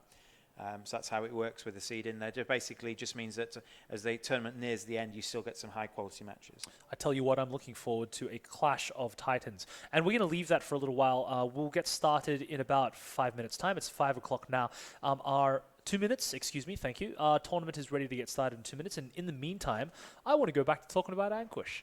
Ankush is he's astonishing. Right now, we'll see him playing, hopefully in the Catan finals later on today. I have no idea how he's doing in the tournament, but one of the reasons why he is impressive is that Ankush has managed to consistently achieve high results across an incredibly broad array of games. So we've got overall medalists here that I've been collating, and so Ankush is second in the overall medals. According to, if you sort by gold medals, he's got the second most gold medals over these events since 1997. Obviously, 1997 was when we started these. Yeah, he hasn't played every year since then. Obviously, as a young'un, but he's probably accumulated the most over the last few years. He's currently second place. David Pearce is the all-time medal leader. He's just over 50 medals ahead of Ankush, but only 6 gold medals. So. Wow. If the current rate goes on, Ankush will probably overtake that within maybe 2 years. Maybe not this year, but maybe next year. Ankush also has the distinction of playing for the British bridge team, I believe. He does, yes. He played in the Camrose, he played in the trials for the national team. He came top of the what's called a butler. That's basically him and his partner did the best, even though their team didn't actually win the event. Which is extraordinary. It is. And on top of that, Ankush juggles a very lucrative living as an online pot limit Omaha specialist. Correct. And he comes from a stockbroking background. That was what he was doing before that. And not only does he do all these wonderful things incredibly well, but he's also a chess master. I think his rating is in excess of 2,000. What an impressive young man. Plus, he's single, ladies. Actually, he may not be single. I'm not sure if that's true or not. Ankush is... I'm hoping that we'll get a chance to get him onto the stream later on to share some of his thoughts across some of these wonderful games. Yeah, we've got several top players here this week. I've already seen Andrus Gusk, who came third last year. James Heppel, who's also won the event. James Heppel is a lovely man. Yeah. I've seen James earlier. He's playing Catan. He's always playing. And James Heppel, one thing I always say, whenever you see him anyway, he's always smiling. You know what? A vast majority of these top players are pretty nice guys. Isn't that annoying? Not only are they smart and good at their games, but they're nice. I just want them to have deep character flaws, so I can go at least I'm better than them. But they're not. They're just lovely. Them, Chris. Oh You've got dear. a lovely singing voice. Oh dear. Ankush, you're absolutely right. James Heppel last year was my very first year at the Mind Sports Olympiad. James Heppel we were playing a game called Blockus, and he went out of his way during the break to talk me through the game and explain things. Despite the fact that we were competing in the same tournament, he's that kind of guy. He's very open and welcoming to new players, and lots of these people are because this vibe, this community vibe that the Mind Sports Olympiad has, it feels almost like. All the players understand that without new blood coming in, without people getting passionate about these weird and wonderful games, the sports die out, which is another reason why the Mind Sports Olympiad holds such a dear place in many of the tournament players' hearts. All right, so we're just about to kick off into the start of our ultimate round. Yeah, we have Craig Solomons on the right. We don't actually know who's going first yet until we see the players take the tiles out the bag the first time. And we have Rafael Dominicak. Apologies, Rafael. Is that how we pronounce it? That's Dominicak. Dominicak. Dominicak. Thank you, Mr. Bartek, our video producer man. Rafael Dominicak. Can I do? Is it a Russian name? Is it a? Do we know? I think Sounds Polish. I think it's probably Polish. Okay, Rafal. Here we go. Big fan of him in tennis. Let's see what he can do here in the Scrabble. So it looks like Rafal's going first. I don't know how they decide who goes first. I think it's a random. It may be random. We'll clarify that with the tournament organizer later. And I forgive you for not laughing at my joke, by the way. That's okay. That's all right. It wasn't a good joke. All right, so we have our pink bag friend here. We've got Rafal sitting on our left. We have our names on screen there. Thank you very much, Mr. Bartek. It looks to me, by board orientation, that we have Rafal with the opening move. And this will be a fight. Now, Steve mentioned earlier on that Craig was seeded second in the tournament and Rafal was seeded number 4th. That's that has nothing to do with how tall or big they are. That only has to do with their Scrabble ratings, which is or previous performance in previous year's events, depending on which game you're doing. So if you sing other games this year, it might just be how well they did them previous year. Right. Okay. Well, in that case, would not the previous year's winner Craig Solomon have been seeded So number this one. particular one is probably going on Scrabble rankings. I believe that this is due to the Scrabble ratings. And our highest rated player was Paul Allen, who we saw in the very first round that we covered today, who had a rating of 164. But event like, for example, Catan doesn't have a world ranking. You don't have a ranking in Catan. No, so no, that no. will be done on previous year's performances. Absolutely. The Mind Sports Olympiad is unique in the regard that in the fact that there are many tournaments here which are not played anywhere else in the world. Or the metagames have not yet cultured themselves to a high enough extent, or they are developed and we have just an astonishingly high level of represented skill level by the players who decide to come by. I know that we have a very large Spanish we've got a large Spanish delegation. Every year, the Koreans come and invade us for a while, and they come and beat us up in all kinds of different. What sports do? As well. The Estonians as well. It's a lovely thing. It's this lovely international thing. A good friend of mine, Ricardo Jorge Gomez, is one of the strongest European gaming players in the entire world. Where does he come from? He comes from Portugal. I hope he forgives me for that. An incredibly strong player. And none of that is relevant now. We're going to jump straight into the gameplay. We have the very first play of the game from Craig Solomons, who plays... A Yapok. I don't know what that is. Neither do I. What is that? What is a Yapok? I'm guessing an animal. I consider myself... I came second in the speed reading championship last year. Yeah, I'm right. It's a type of opossum. Yeah. I'm kind of disappointed that there are all these words which look like... I'm disappointed in myself. What is the state of the English language that yapok is a word? Who points at an opossum and goes, yapok? What is the etymology here? I'm outraged. If you share my outrage, please let me know in the comments. Here we go. So a yapok is a type of opossum. We're here with Rafal. Yapok is 38... How is it 38 points? Because the middle tile is a double word score, and the K is on a double letter score. Of course. So there's an interesting thing, like we saw on some of the previous matches, that if you haven't got a good first move, you should probably refresh your tiles. If you're not going to score like at least 25 points or more on your first move, you should probably refresh, because by playing a longish word that doesn't score much, you're giving your opponent a chance to hit some double word scores. Well, we saw that last match, didn't we, with both Eli and Craig choosing to exchange early. Was that match? It was the one before that. With Eli and Rick. I think Rick exchanged... They both exchanged very early on. Rick exchanged on his first move. And so did Eli. Yeah, and then they Rick replied. exchanged on his third move as well. Yes. And he still came back to win. No, he lost. Right. So Rafal is mulling over his options. We have a look at his tile rack here. Jivazin, the beautiful perfume from Romania. The Jivazin, the shrubbery, which... None of these words are real. Okay, so I believe that he will be looking at pairing Yapok, the A of Yapok, with that J. It's primely placed to create a parallel word horizontally across the Yapok, I believe. Or the Tsar. I think that's what he's looking at, so that he can quadruple the scoring of the Z. Has he done that? He's not. No, he's tripled the Z, though. He's tripled the Z instead. So I wonder... 34. App is a word. I wonder why he chose to do that instead. Is Tsar a word? I believe so. I could be wrong. Tsar is a word. It's a smaller version of pizza. So he could have gone... He chose not to. He could have gone Tsar and app. He could have played the same letters. Is it on the double letter? And I believe that's more points. So that might be a mistake. 21... 22, 42, 45. I think that... He scored 40. He scored 40... he scored 34 as it was. Yes, I think it's clearly more points if you do my play. Yeah, because you get 42. Like he just moves the Z onto the double the double letter spot. 42 that way, wouldn't he? I wonder if it's a mistake or if there's something that I'm not seeing. I'd hesitate to call players. Or he's maybe holding it up for the J to put where the J in that spot. AJ? To get JA. Jar Jar. Ah! That would be a high level. That'd be a high level gamble, wouldn't it? If Craig Solomons is thinking, maybe I've got nowhere else to put this J. Jar Jar Jar. Is Jar a word? I don't know. That's a lovely. I imagine idea. Generally. Jar, yes, yeah. Exclamation, yes. JA is a word, and I imagine that's not the case. Maybe he's just missed it. Maybe it's just a mistake.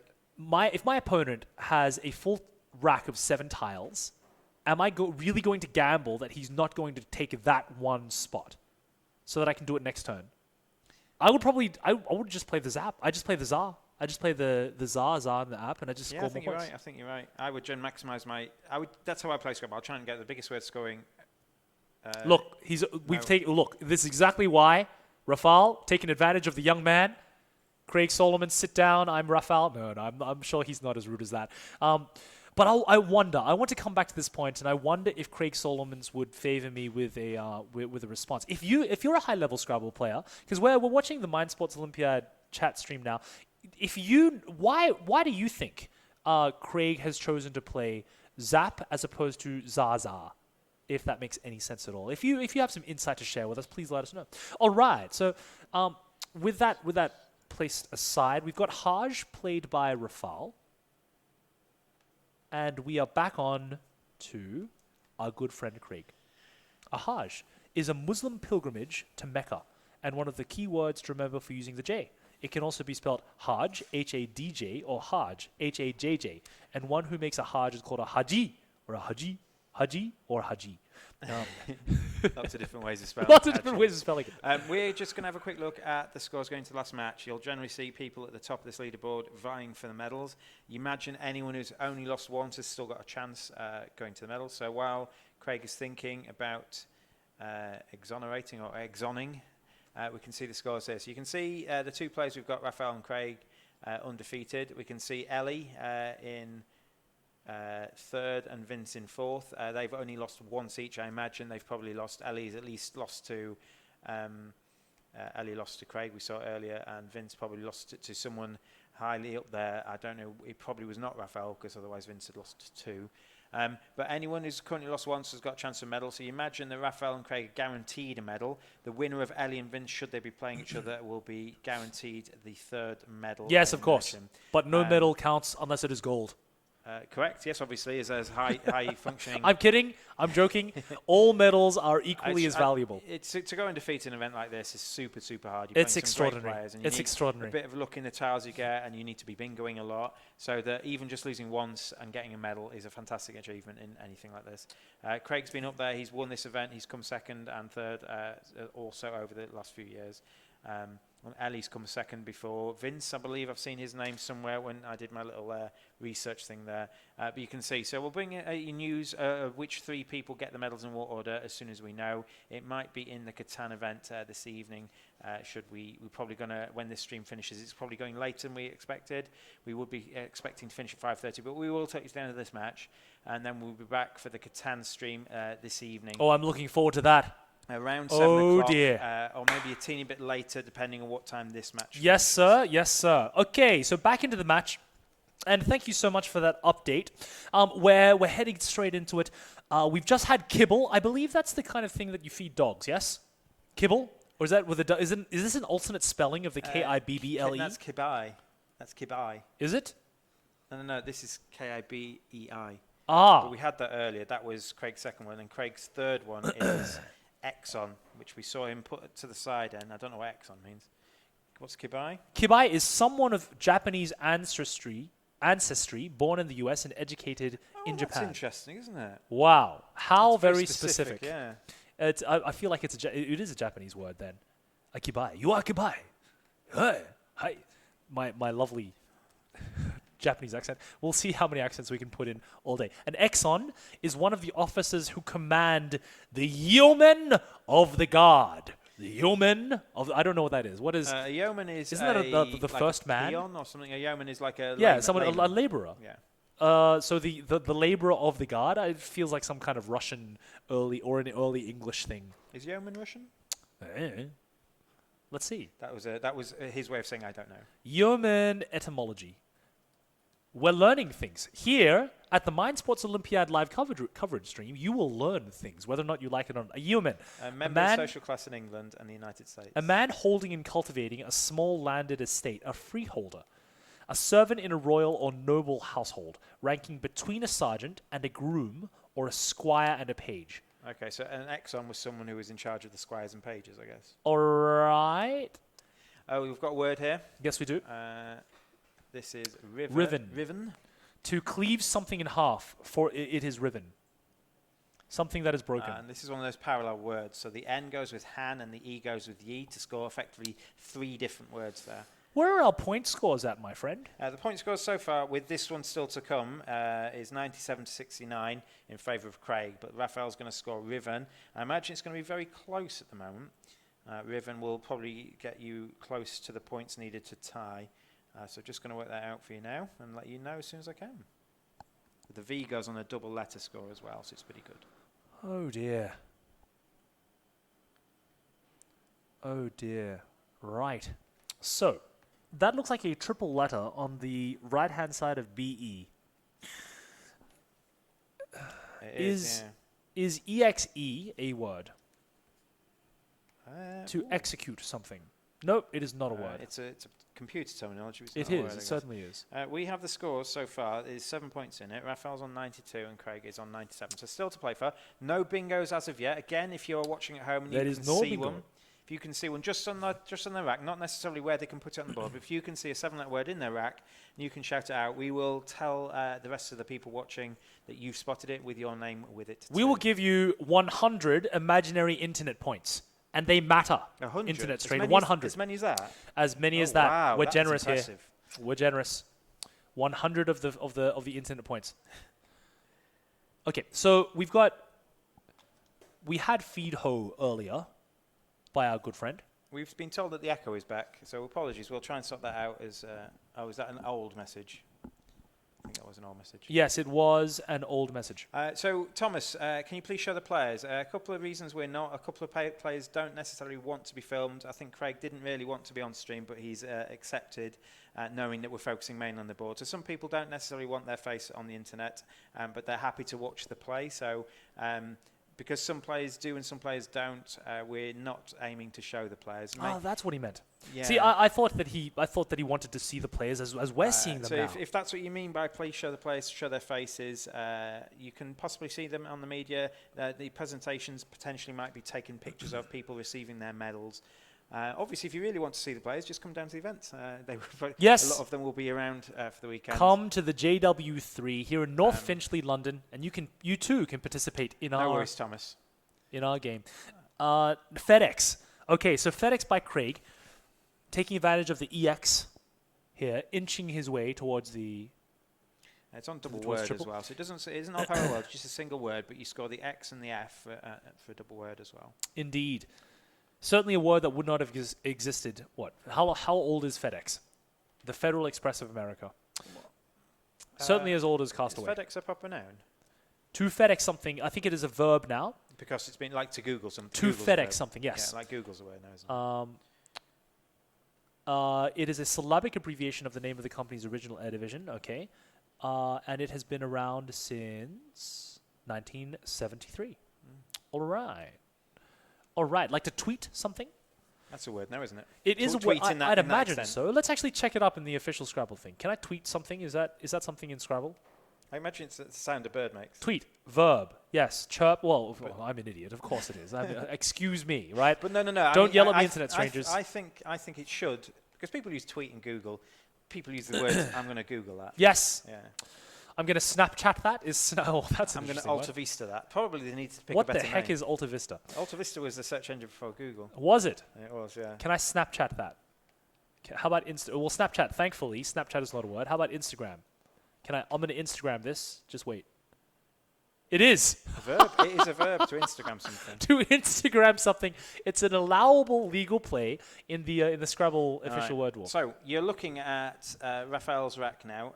He has a blank, and obviously you've seen a lot of the time in the previous matches we've watched that someone has a blank is able to bingo. A blank and an S. A blank, and so the S isn't so useful here because of the position of the other words. He will be considering bingo possibilities, but also if he can't bingo, what tiles can he leave? He's got mousing. Is that a word? Mosing? Yeah. You will hear us say, what is that a word, very frequently. There are 249,000 unique words which are allowable in the legal version of Scrabble. Yeah, and 249,000. So to bingo something, so we've been using this term. It's a term new to me, to be honest. To bingo something is to play all 7 tiles, and all 7 tiles comes with a bonus of 50 points on top of anything else you get. So you don't double or triple the 50 or anything like that. You just get an extra 50 points on top of what the word scores. But also, you get to cycle through the bag quicker than your opponent. So the more tiles you use, the more likely you are to get those high point scoring tiles that you can put on those bonus tiles on the board to get you those points. So like the Zs and the Qs and the Xs that get you those really big scores. Rafal's tile rack that we're seeing currently is a strong rack. This is a strong rack. He could use maybe one or two more vowels or different vowels, but there's so much possibility here. Now, in terms of tile placement, there are two real places where he'll be looking. The first is the upper left-hand corner, top left and bottom left. So connecting with the R on Riven. The second place that he could be looking is descending from the F, which is less attractive because it opens up the possibility of the triple word score at the bottom center of the board. The other possibility is is exons a word? He does have this S, but would I want he's also got a blank, so he's got potentially to a what second S if he needs to grab this S? Yeah. I'd imagine that exons is a word. Yes, it certainly is. So he has that as a possibility as well. I don't think he can bingo with these tiles. I don't think that's a possibility. So it's a question. I would at this point it'd be very interesting to find out what is he thinking here. Okay, so he's gone to block this. Excuse me, he's going to open this up. He has found a bingo. Yeah. So bin worms? Is that a bin worm? There's a letter bin worms. Bin worms. Is this a word? No, gin worms. Oh, we had this before, so if anyone knows what that first letter is, it's going to save Chris a lot of time because he's going to go 26 attempts at trying to. Come on. At trying to type in this word. And tin worms. Anyway, more importantly, it scores quadruple because he's hit 2 double words. What? He's hit 2 double words, and he'll get a bonus 50 points. So this should put him clearly into the lead. I don't know what this is, and unfortunately, my Scrabble solver is not up and running. Okay. I'm going to call it bin worms.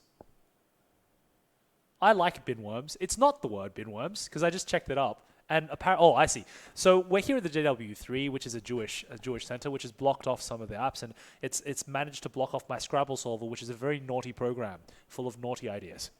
So it scores 98 points, I believe. 98 points. So that scores. Rafal, you know what? I've been asking that for the scores past. Only 12, but it doubles and then scores plus 50. I've been asking for the past 3 rounds for someone to bluff.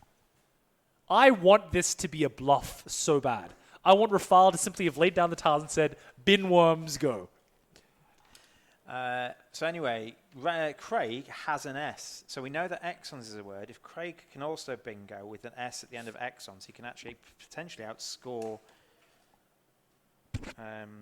Rafal. Rafal is on 190 against Craig's 129, but it is Craig's turn. So Craig is a bingo behind. About a 60-point gap.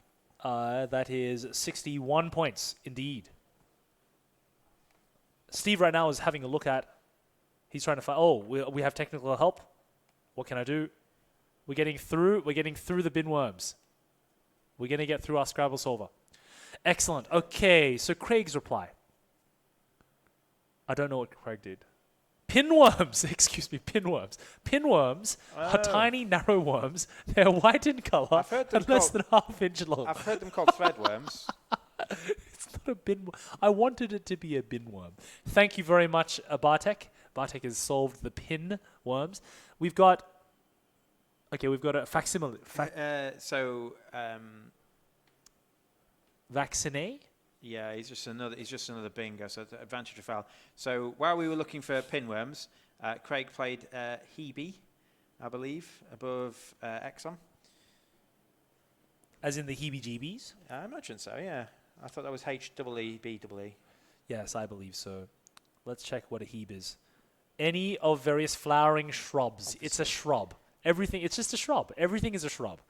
A hebe is a shrub. A cat is a shrub. And we've just had blank. Only scored 17. And blank Assinier. And that was a bingo from Rafal. Back-to-back bingos. Is that vaccine? Is that a plural of vaccine in Latin? You know what? There is a potential. HBC, VACIN. Let's have a look, my friend. Nope, it is not a V. That would be my guess, and I'm wrong.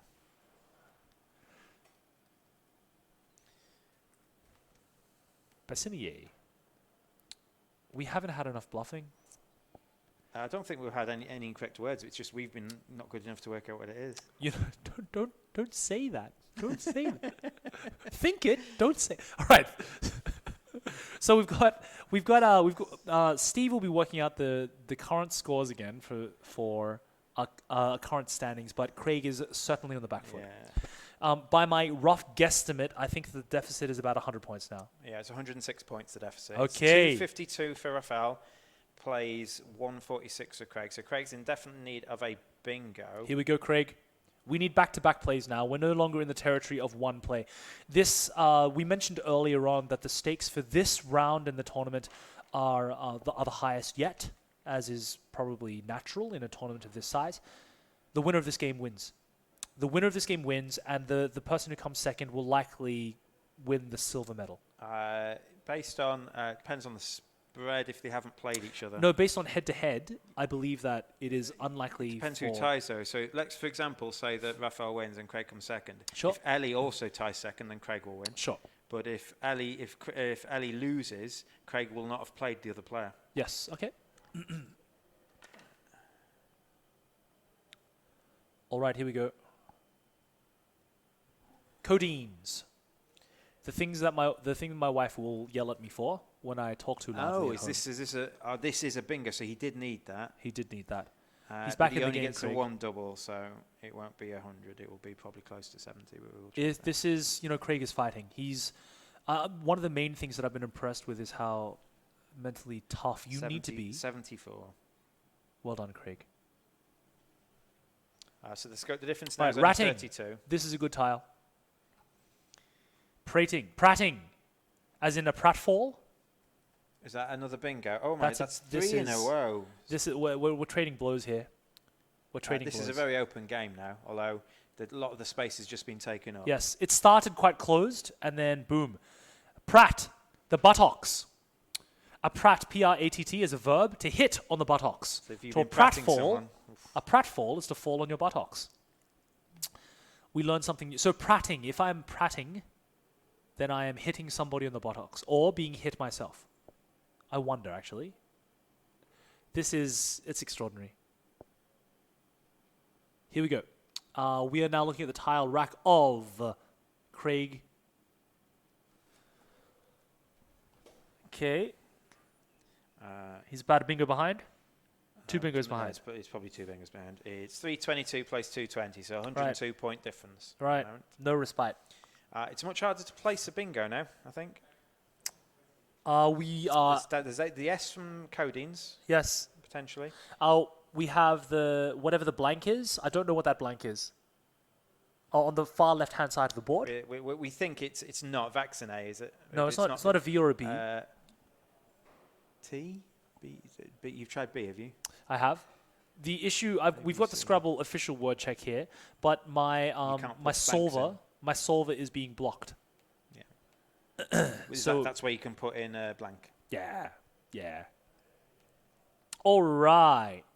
So here we go, Craig Solomon. About a bingo behind, 102 points the difference. Craig Solomon is the defending champion. He is last year's winner. If I'm looking back at previous years, Rafael either hasn't played before or hasn't done well enough to make the top three before. This isn't what happened, but it would have been very funny. I thought that Rafael for a moment was not reaching for his water, but was instead reaching across to offer his hand to shake it. Here we go, Lasinia.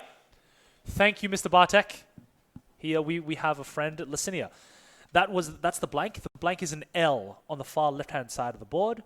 Lacinier, botany, one of the narrow, jagged, irregular pieces or divisions which form a sort of fringe on the borders of the petals of some flowers. So basically, any word that we don't know relates to flora in some way. It's a shrub, or some kind of petally thing, or some part of a flower. We learned something new. Lacinier, the narrow, jagged divisions which form a sort of fringe on the borders of the petals of some flowers. Okay. So while I was doing that, I missed. Was that Boat? Boat for 51 points. It's I know what a- 271. I know what a Borat is. A Borat? Yeah. It's A a rat? film. No, it's a film. A Boat is a lamp. From what culture? Tell me more.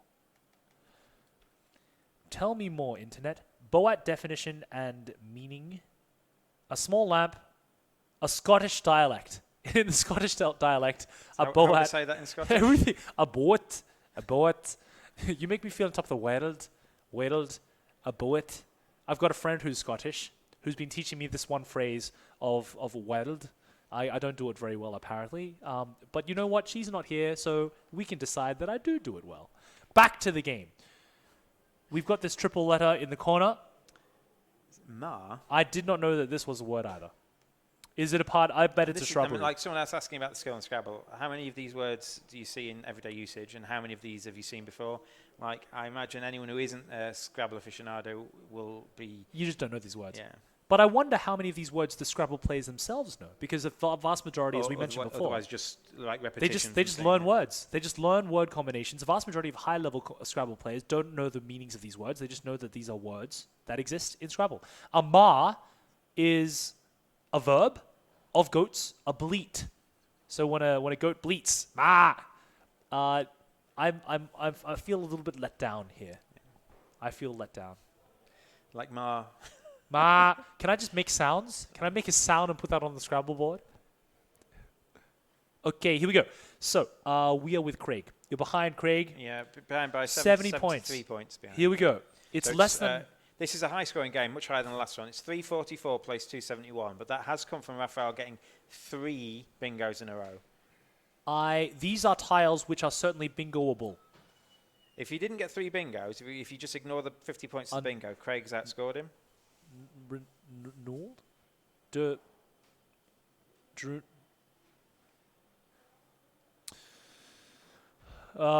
Clearly ruled. Do you think he's rude? Do you think he's thinking of putting ROED next to... Keeping LEN, perhaps. He may be setting up for a bingo play next turn. I wonder if there is the potential, using the L on the left-hand side of the board, to bingo now. I think that's where I would be looking for first, in terms of placement. Because This is the triple where Laxine. Yes, that's where I'm looking. That's where I think he would be looking to. Either that, or trying to play parallel. But I don't think he's got... Okay, nerd duel. Nerd duel. He hasn't got a P for parallel. Which is exactly what we're playing here. He doesn't have a P for? Parallel. It's a joke. Ah. I thought you said playing parallel. I'm like, he hasn't got a P for that. Ah, ha, ha, ha, ha, ha. It's a bad joke. We are here all week, my friends. The Mind Sports Olympiad. If you are interested in coming down, we're not streaming every day, but we will be around. At least I will be playing some of the events. Are you playing any of the events this year, Chris? I will not be. The game that's a that I shame. will be playing is this commentary thing. Adrian Bailey, hello. The chat is here, not on YouTube. Can Chris see this? He can. Hello. Chris is seeing the things that you write. That's me. And so can Steve. Steve can see the things that you write. Let's actually go to the YouTube thing. Let's see if where's the chat? Let's click on this. Let's go to the live chat. Who's said some things? Here we go. Daj City. Hi. AP is not a word. Wow, there are actual adults who've never heard of Alta Vista. I feel very old. You know what? Daj City, that's probably my bad more than yours. Daj City, I'll take the loss for that one. It was Alta Vista was in the same area as Ask Jeeves and things like that. Oh, I remember Ask Jeeves. That's in the dial-up. Late This like 90s, Neopets. AOL Yeah. Yahoo This is search MySpace engines, time, yeah. All right, here we go. Craig, what we got? Let's go Craig Duel. I liked his nerd duel before. I wanted him to try to bluff here. I just really... There's no incentive at all to bluff. Bluffing is just negative EV. Well, it's not even that, is it? You get free challenges. Yeah. If you just... The other guy will just look at you and go, that's wrong, I'm going to challenge it. And then you lose time. And then you lose time. Nerd duel. How many points is duel? I'll leave that with you, Steve. This is Vicar. As in the religious ranking of vicar. Vicar. As in the person who is in charge of a village. A member of the clergy in charge of a parish. Yeah. All right. Rafal looks to have this pretty much sewn up. With Vicar, yeah, Vicar's going to put him further ahead, I think. Yes, indeed. The Rotten Rio, the Rotten Wreck, the famous flowering shrub of Israel. The Rotten Wreck. We're currently looking at the tile. Okay, we've switched over to Rafal's tile rack. Okay, he's drawn one of the last, I believe that's the last S. I haven't been keeping track. These players certainly would have. That's the last S in the game, I believe. Craig has just played. The current scores, Craig has just played, what's he played? Chi on 2 times. Yeah, but the Q doesn't score any 22. bonuses. It's just going to be easy 22 there. You know what? He's not the only player who's managed to score a happy 22 points with the one placement of the Q. A very common play. Also X and J, all letters which are you're very happy to see in an open board setting like this. Is J-I a word? No, I do not believe so. Yeah, but X-I and Q-I are, aren't they? X-I, Q-I-R, yes. No, anyway, J is so not a word. The current scores with Rafael to play still, so with Key taking into account. Yes. Rafael is leading on 366, thanks to those 3 bingos. And Craig is in second on 313, some 53 points behind. Of course he's second. There are only 2 players in the game. Saying second instead of last seems better, doesn't it? How about losing? No, this is too terrible. I shouldn't say that. Because we're all winners because we're playing a game that we love. Craig is 6-0. He's won 6 matches today, so that's he impressive. Is not a even loser. if he doesn't. Absolutely. Ladies and gentlemen at home, there are no such things as losers when we He's are already over playing 300 points as well. I mean, I can't remember the last time I this scored over 300. This is an extraordinary match.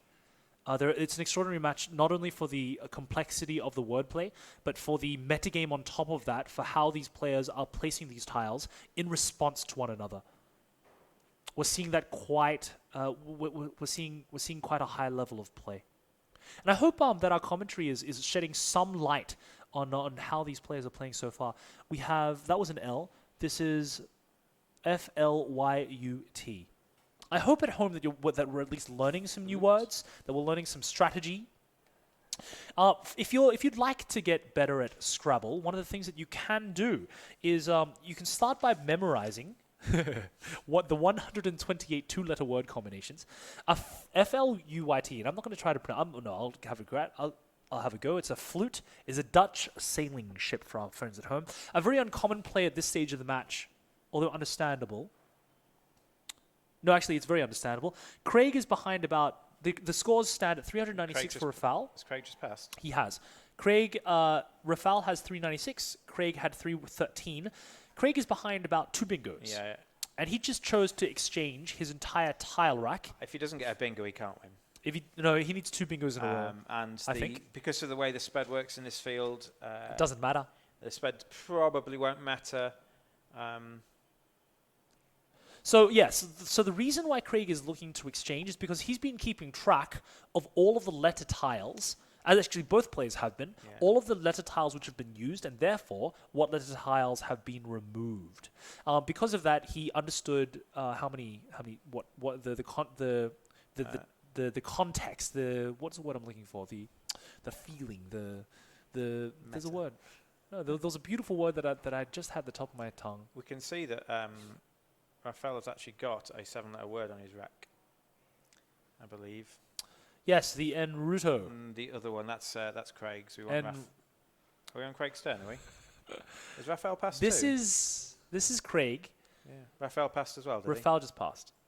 He's got polars, which is a bingo in itself. Can he put polars on Hebe? As in one who polls? Yeah, I think so.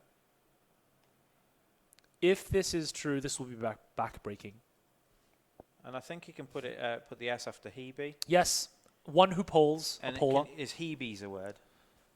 Let's find out. I'd imagine yes, but let us confirm. Heves. Yes. Yeah, so I think if Craig...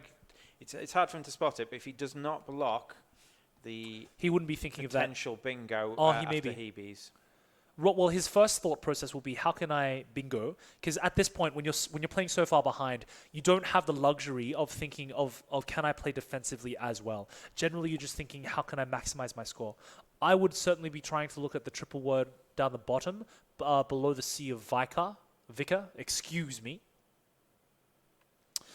I'd also be looking to play sideways on... No, he doesn't have an S. On exons. There are no real opportunities to play parallel here. No, Not really. No, you may use the top of duel. Above duel is an option. Yeah, he's just going to take the triple off his opponent. You cur! Yeah, it's not going to score much. It's going to be. We've had quite a rude series of games to commentate. This is going to be. This is going to be the end. Yeah, this will be lights out. We'll see if he goes for the play that you mentioned of Hebes into. He's just crossing off the letters first, but then he's going to play polars. We'll see if that happens, and that'll be lights out. I think he will take out of the bag. I think he will take out of the bag not a full rack of 7. From looking at how many letters he's still got left to cross off. Are you talking about Craig here? So if Craig's got 7. I think Rafael was just checking how many were left in the bag. Because he's going to give access to 2 triples, but he's just going to get those 50 points. You'll see now, for the cunning viewer at home, you'll see now exactly what we've been talking about, that Rafael here has a black thing with all the letters on it. Which was not black at the start. Which wasn't black at the start, which he colors in the letters that are used, which helps give him I'm Russian now. It helps give him a very clear idea of how of what tiles are remaining in the bag. Both players, at this level of play, if you want to get better at Scrabble, one of the easiest things to memorize is what are the letters available. And you can print out a pictograph like these guys have. There are all kinds of tile trackers available online, or you can memorize it. But generally, these memory aids, the only thing you're allowed to bring into the tournament actually are these tile tracker sheets, and you're responsible for keeping track of your own score. In fact, it's very uncommon for competitive players not to be hyper aware and very clean about making sure you confirm your score, the other person knows what score there is. It's a very clean game in general. This evening we have Settlers of Catan, or Catan as it's now known. Sadly, I prefer Settlers of Catan as a game myself. It's been going all day. It's a 2-session event, just like Scrabble is. Scrabble's been going all day too. So Catan will finish this evening with a semi-final and final. So effectively, the players have played several matches today, and then the top few players will play in 2 semi-finals and 1 final, I believe, for the title. Catan is also a premium event. I imagine Catan is a Euro game, and it's probably one of the most popular Euro games. If you have not played many Euro games, it's maybe that, or Ticket to Ride, or Carcassonne. Those are the kind of pinnacles of games that get people into Euro gaming. It's a great little game, game of the year 1995. That will be out this evening. If you haven't played it, please come watch anyway. We'll brief you on some of the tactics and the rules. It's a great little game to get into. I wonder at this point what our good friend Rafael is mulling over. Is this kind of like the whole sit back, I wonder how much I've won by? Or does he take a moment here and think, I'm awesome. He's 65 points ahead. I'm about to score another bingo. Life is good. No, I'm certain there's something else. Well, I'm certain because like they've done things far faster than we have, and we've spotted something, Chris. We've spotted something that we can do that will score us like 70 points. You give me great credit for something which I had no part in. This was yours. You Googled to see if it was a word. I mean, it's a team effort. So what? I typed things in, and therefore I don't want your pity. I don't want your pity points. You take the glory. Right. You found Paulus. I'm sure he's found it. I did. Oh no, he had it on his rack. Right. He was he's chosen not to go in that direction. That's what he was mulling over. So he could have cashed in. Do you think he's just not giving access to the triple? Yes. So I think he may be considering. Is there? No, I don't think so. No, potentially. I think that's a mistake. I think he's trying to not put himself in a position to lose the game, which would, if he did put Paulus in, which he very clearly was thinking about, Craig has the potential to make a parallel play on a triple word score. I think that's a mistake. You're going to score 70 odd points. If you are 70 points ahead, if you're 60-something points ahead of somebody, I think that you shift your gameplay style to play not to lose as opposed to winning. Okay. You don't need to maximize your score. You just try to lock down the board as much as you can. And I think that's what Rafael was thinking about, not I am better than you, Craig Solomon. I think he was also considering quite deeply, what is the texture of the tiles remaining, and what is the potential for Craig to make 2 back-to-back awesome plays? How do I lose this game now, is what he's thinking about. He's currently 89 points ahead. He's on 420. Craig is on 331, but it is Craig to play. I have, for that pause that Rafael took, I have a great deal more respect for the way that he's thinking about his tile placement, and that just goes to show how there are so many more different things to consider when you play a game of Scrabble, as opposed to just playing the best words you can. Yeah, that is true. That is true. How smart are we? Ha ha ha! We're all smart. Listeners at home, I hope you're learning as well. I hope you're finding this. I just like playing 7-letter words. You know what? I would have played that 7-letter There is, there's like a kiddie primal joy of just like smashing your opponent with the maximum word score. I'm with you here. Look at the mental anguish Craig is under. He's not using this time idly. He's actively thinking. Okay, that the Z, the X, the Q, the J, and the K have all gone. So they certainly have. What big word can you put on the triple? If I were him now, I would be considering what are the okay, so variance is still very much a part of this game.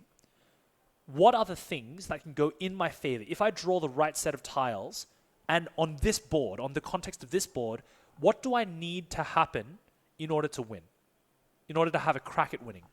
He's played OD, so Onos. Onus. So is this Onus is O-N-U-S? I think this might be an alternate spelling. Let's check. Okay. As in the onus, the onus is upon us. Yes, the responsibility of moving or making something, or it could. Oh no, I'm wrong. Oh no. Oh no is a Hawaiian fish. It's a plural Hawaiian fish. Nowhere near. It's like not even close. Plants and fish. You know what? One year I want to come and play Scrabble, and just my strategy will simply be to look as respectable as possible, and just to make all kinds of stupid plays. Just to see how many people are going to, like, I'll do my best, right? But just look someone in the eye as you place the tiles down. 24. It was a nice one, because the D was on a double word score. My friend, we're at bingo or bust. Yeah, I know, but like... Craig, my friend, you have played lights out. I so admire the way that you have played, but let's have a look at the bingos. We've got 3 bingos on Rafal's side. We've got 1 bingo from Craig. Highest scoring word so far this game is pinworms. Scored 98 points. Very important to note, it's not binworms. It's a pinworm. Here we've got tellers. And that is the rest of the tiles. There are no more tiles left in the bag. Is that a bingo? That's a bingo to end the game. Okay. That was lucky. My friend Rafal, what a way to cap off an excellent match and an excellent tournament. Rafal, I hope. Can you put your head in the camera? Can you hear us? Just go and put your head in front of the camera. Let us celebrate you. If you are interested in seeing some of our players in the flesh, we can see the side of his face. He's a glasses-wearing man. There he is. Yes, Rafal. Enjoy the adoration of your public. We admire you, Rafal.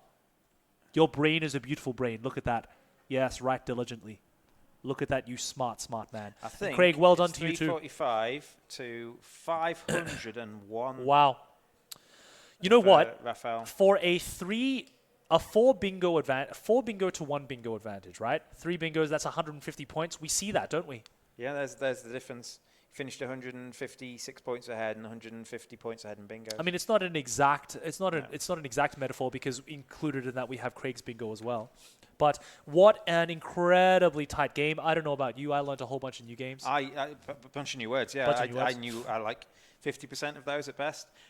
That's been Scrabble. It has overtaken us a bit longer than normal, so we will come back as quick as we can after we've gone away and eaten. For a 7 o'clock start, potentially, slightly later. For Catan. Please tune in at 7 o'clock for Catan. For those of you who've joined in for the commentary so far, thank you very much. Keep those questions coming. I have been Chris Fung. That is Steve Rain. We are very much looking forward to the rest of your company, and you will see our faces for Catan. I believe so, yeah. Later on. Ooh. Yeah. We'll go through briefly the rules. If you haven't played, we will tell you how to play as we're going along. And we're going to be looking at the last 2 matches of the Catan tournament here at the Mind Sports Olympiad 2019. Thanks for watching. Thanks for watching.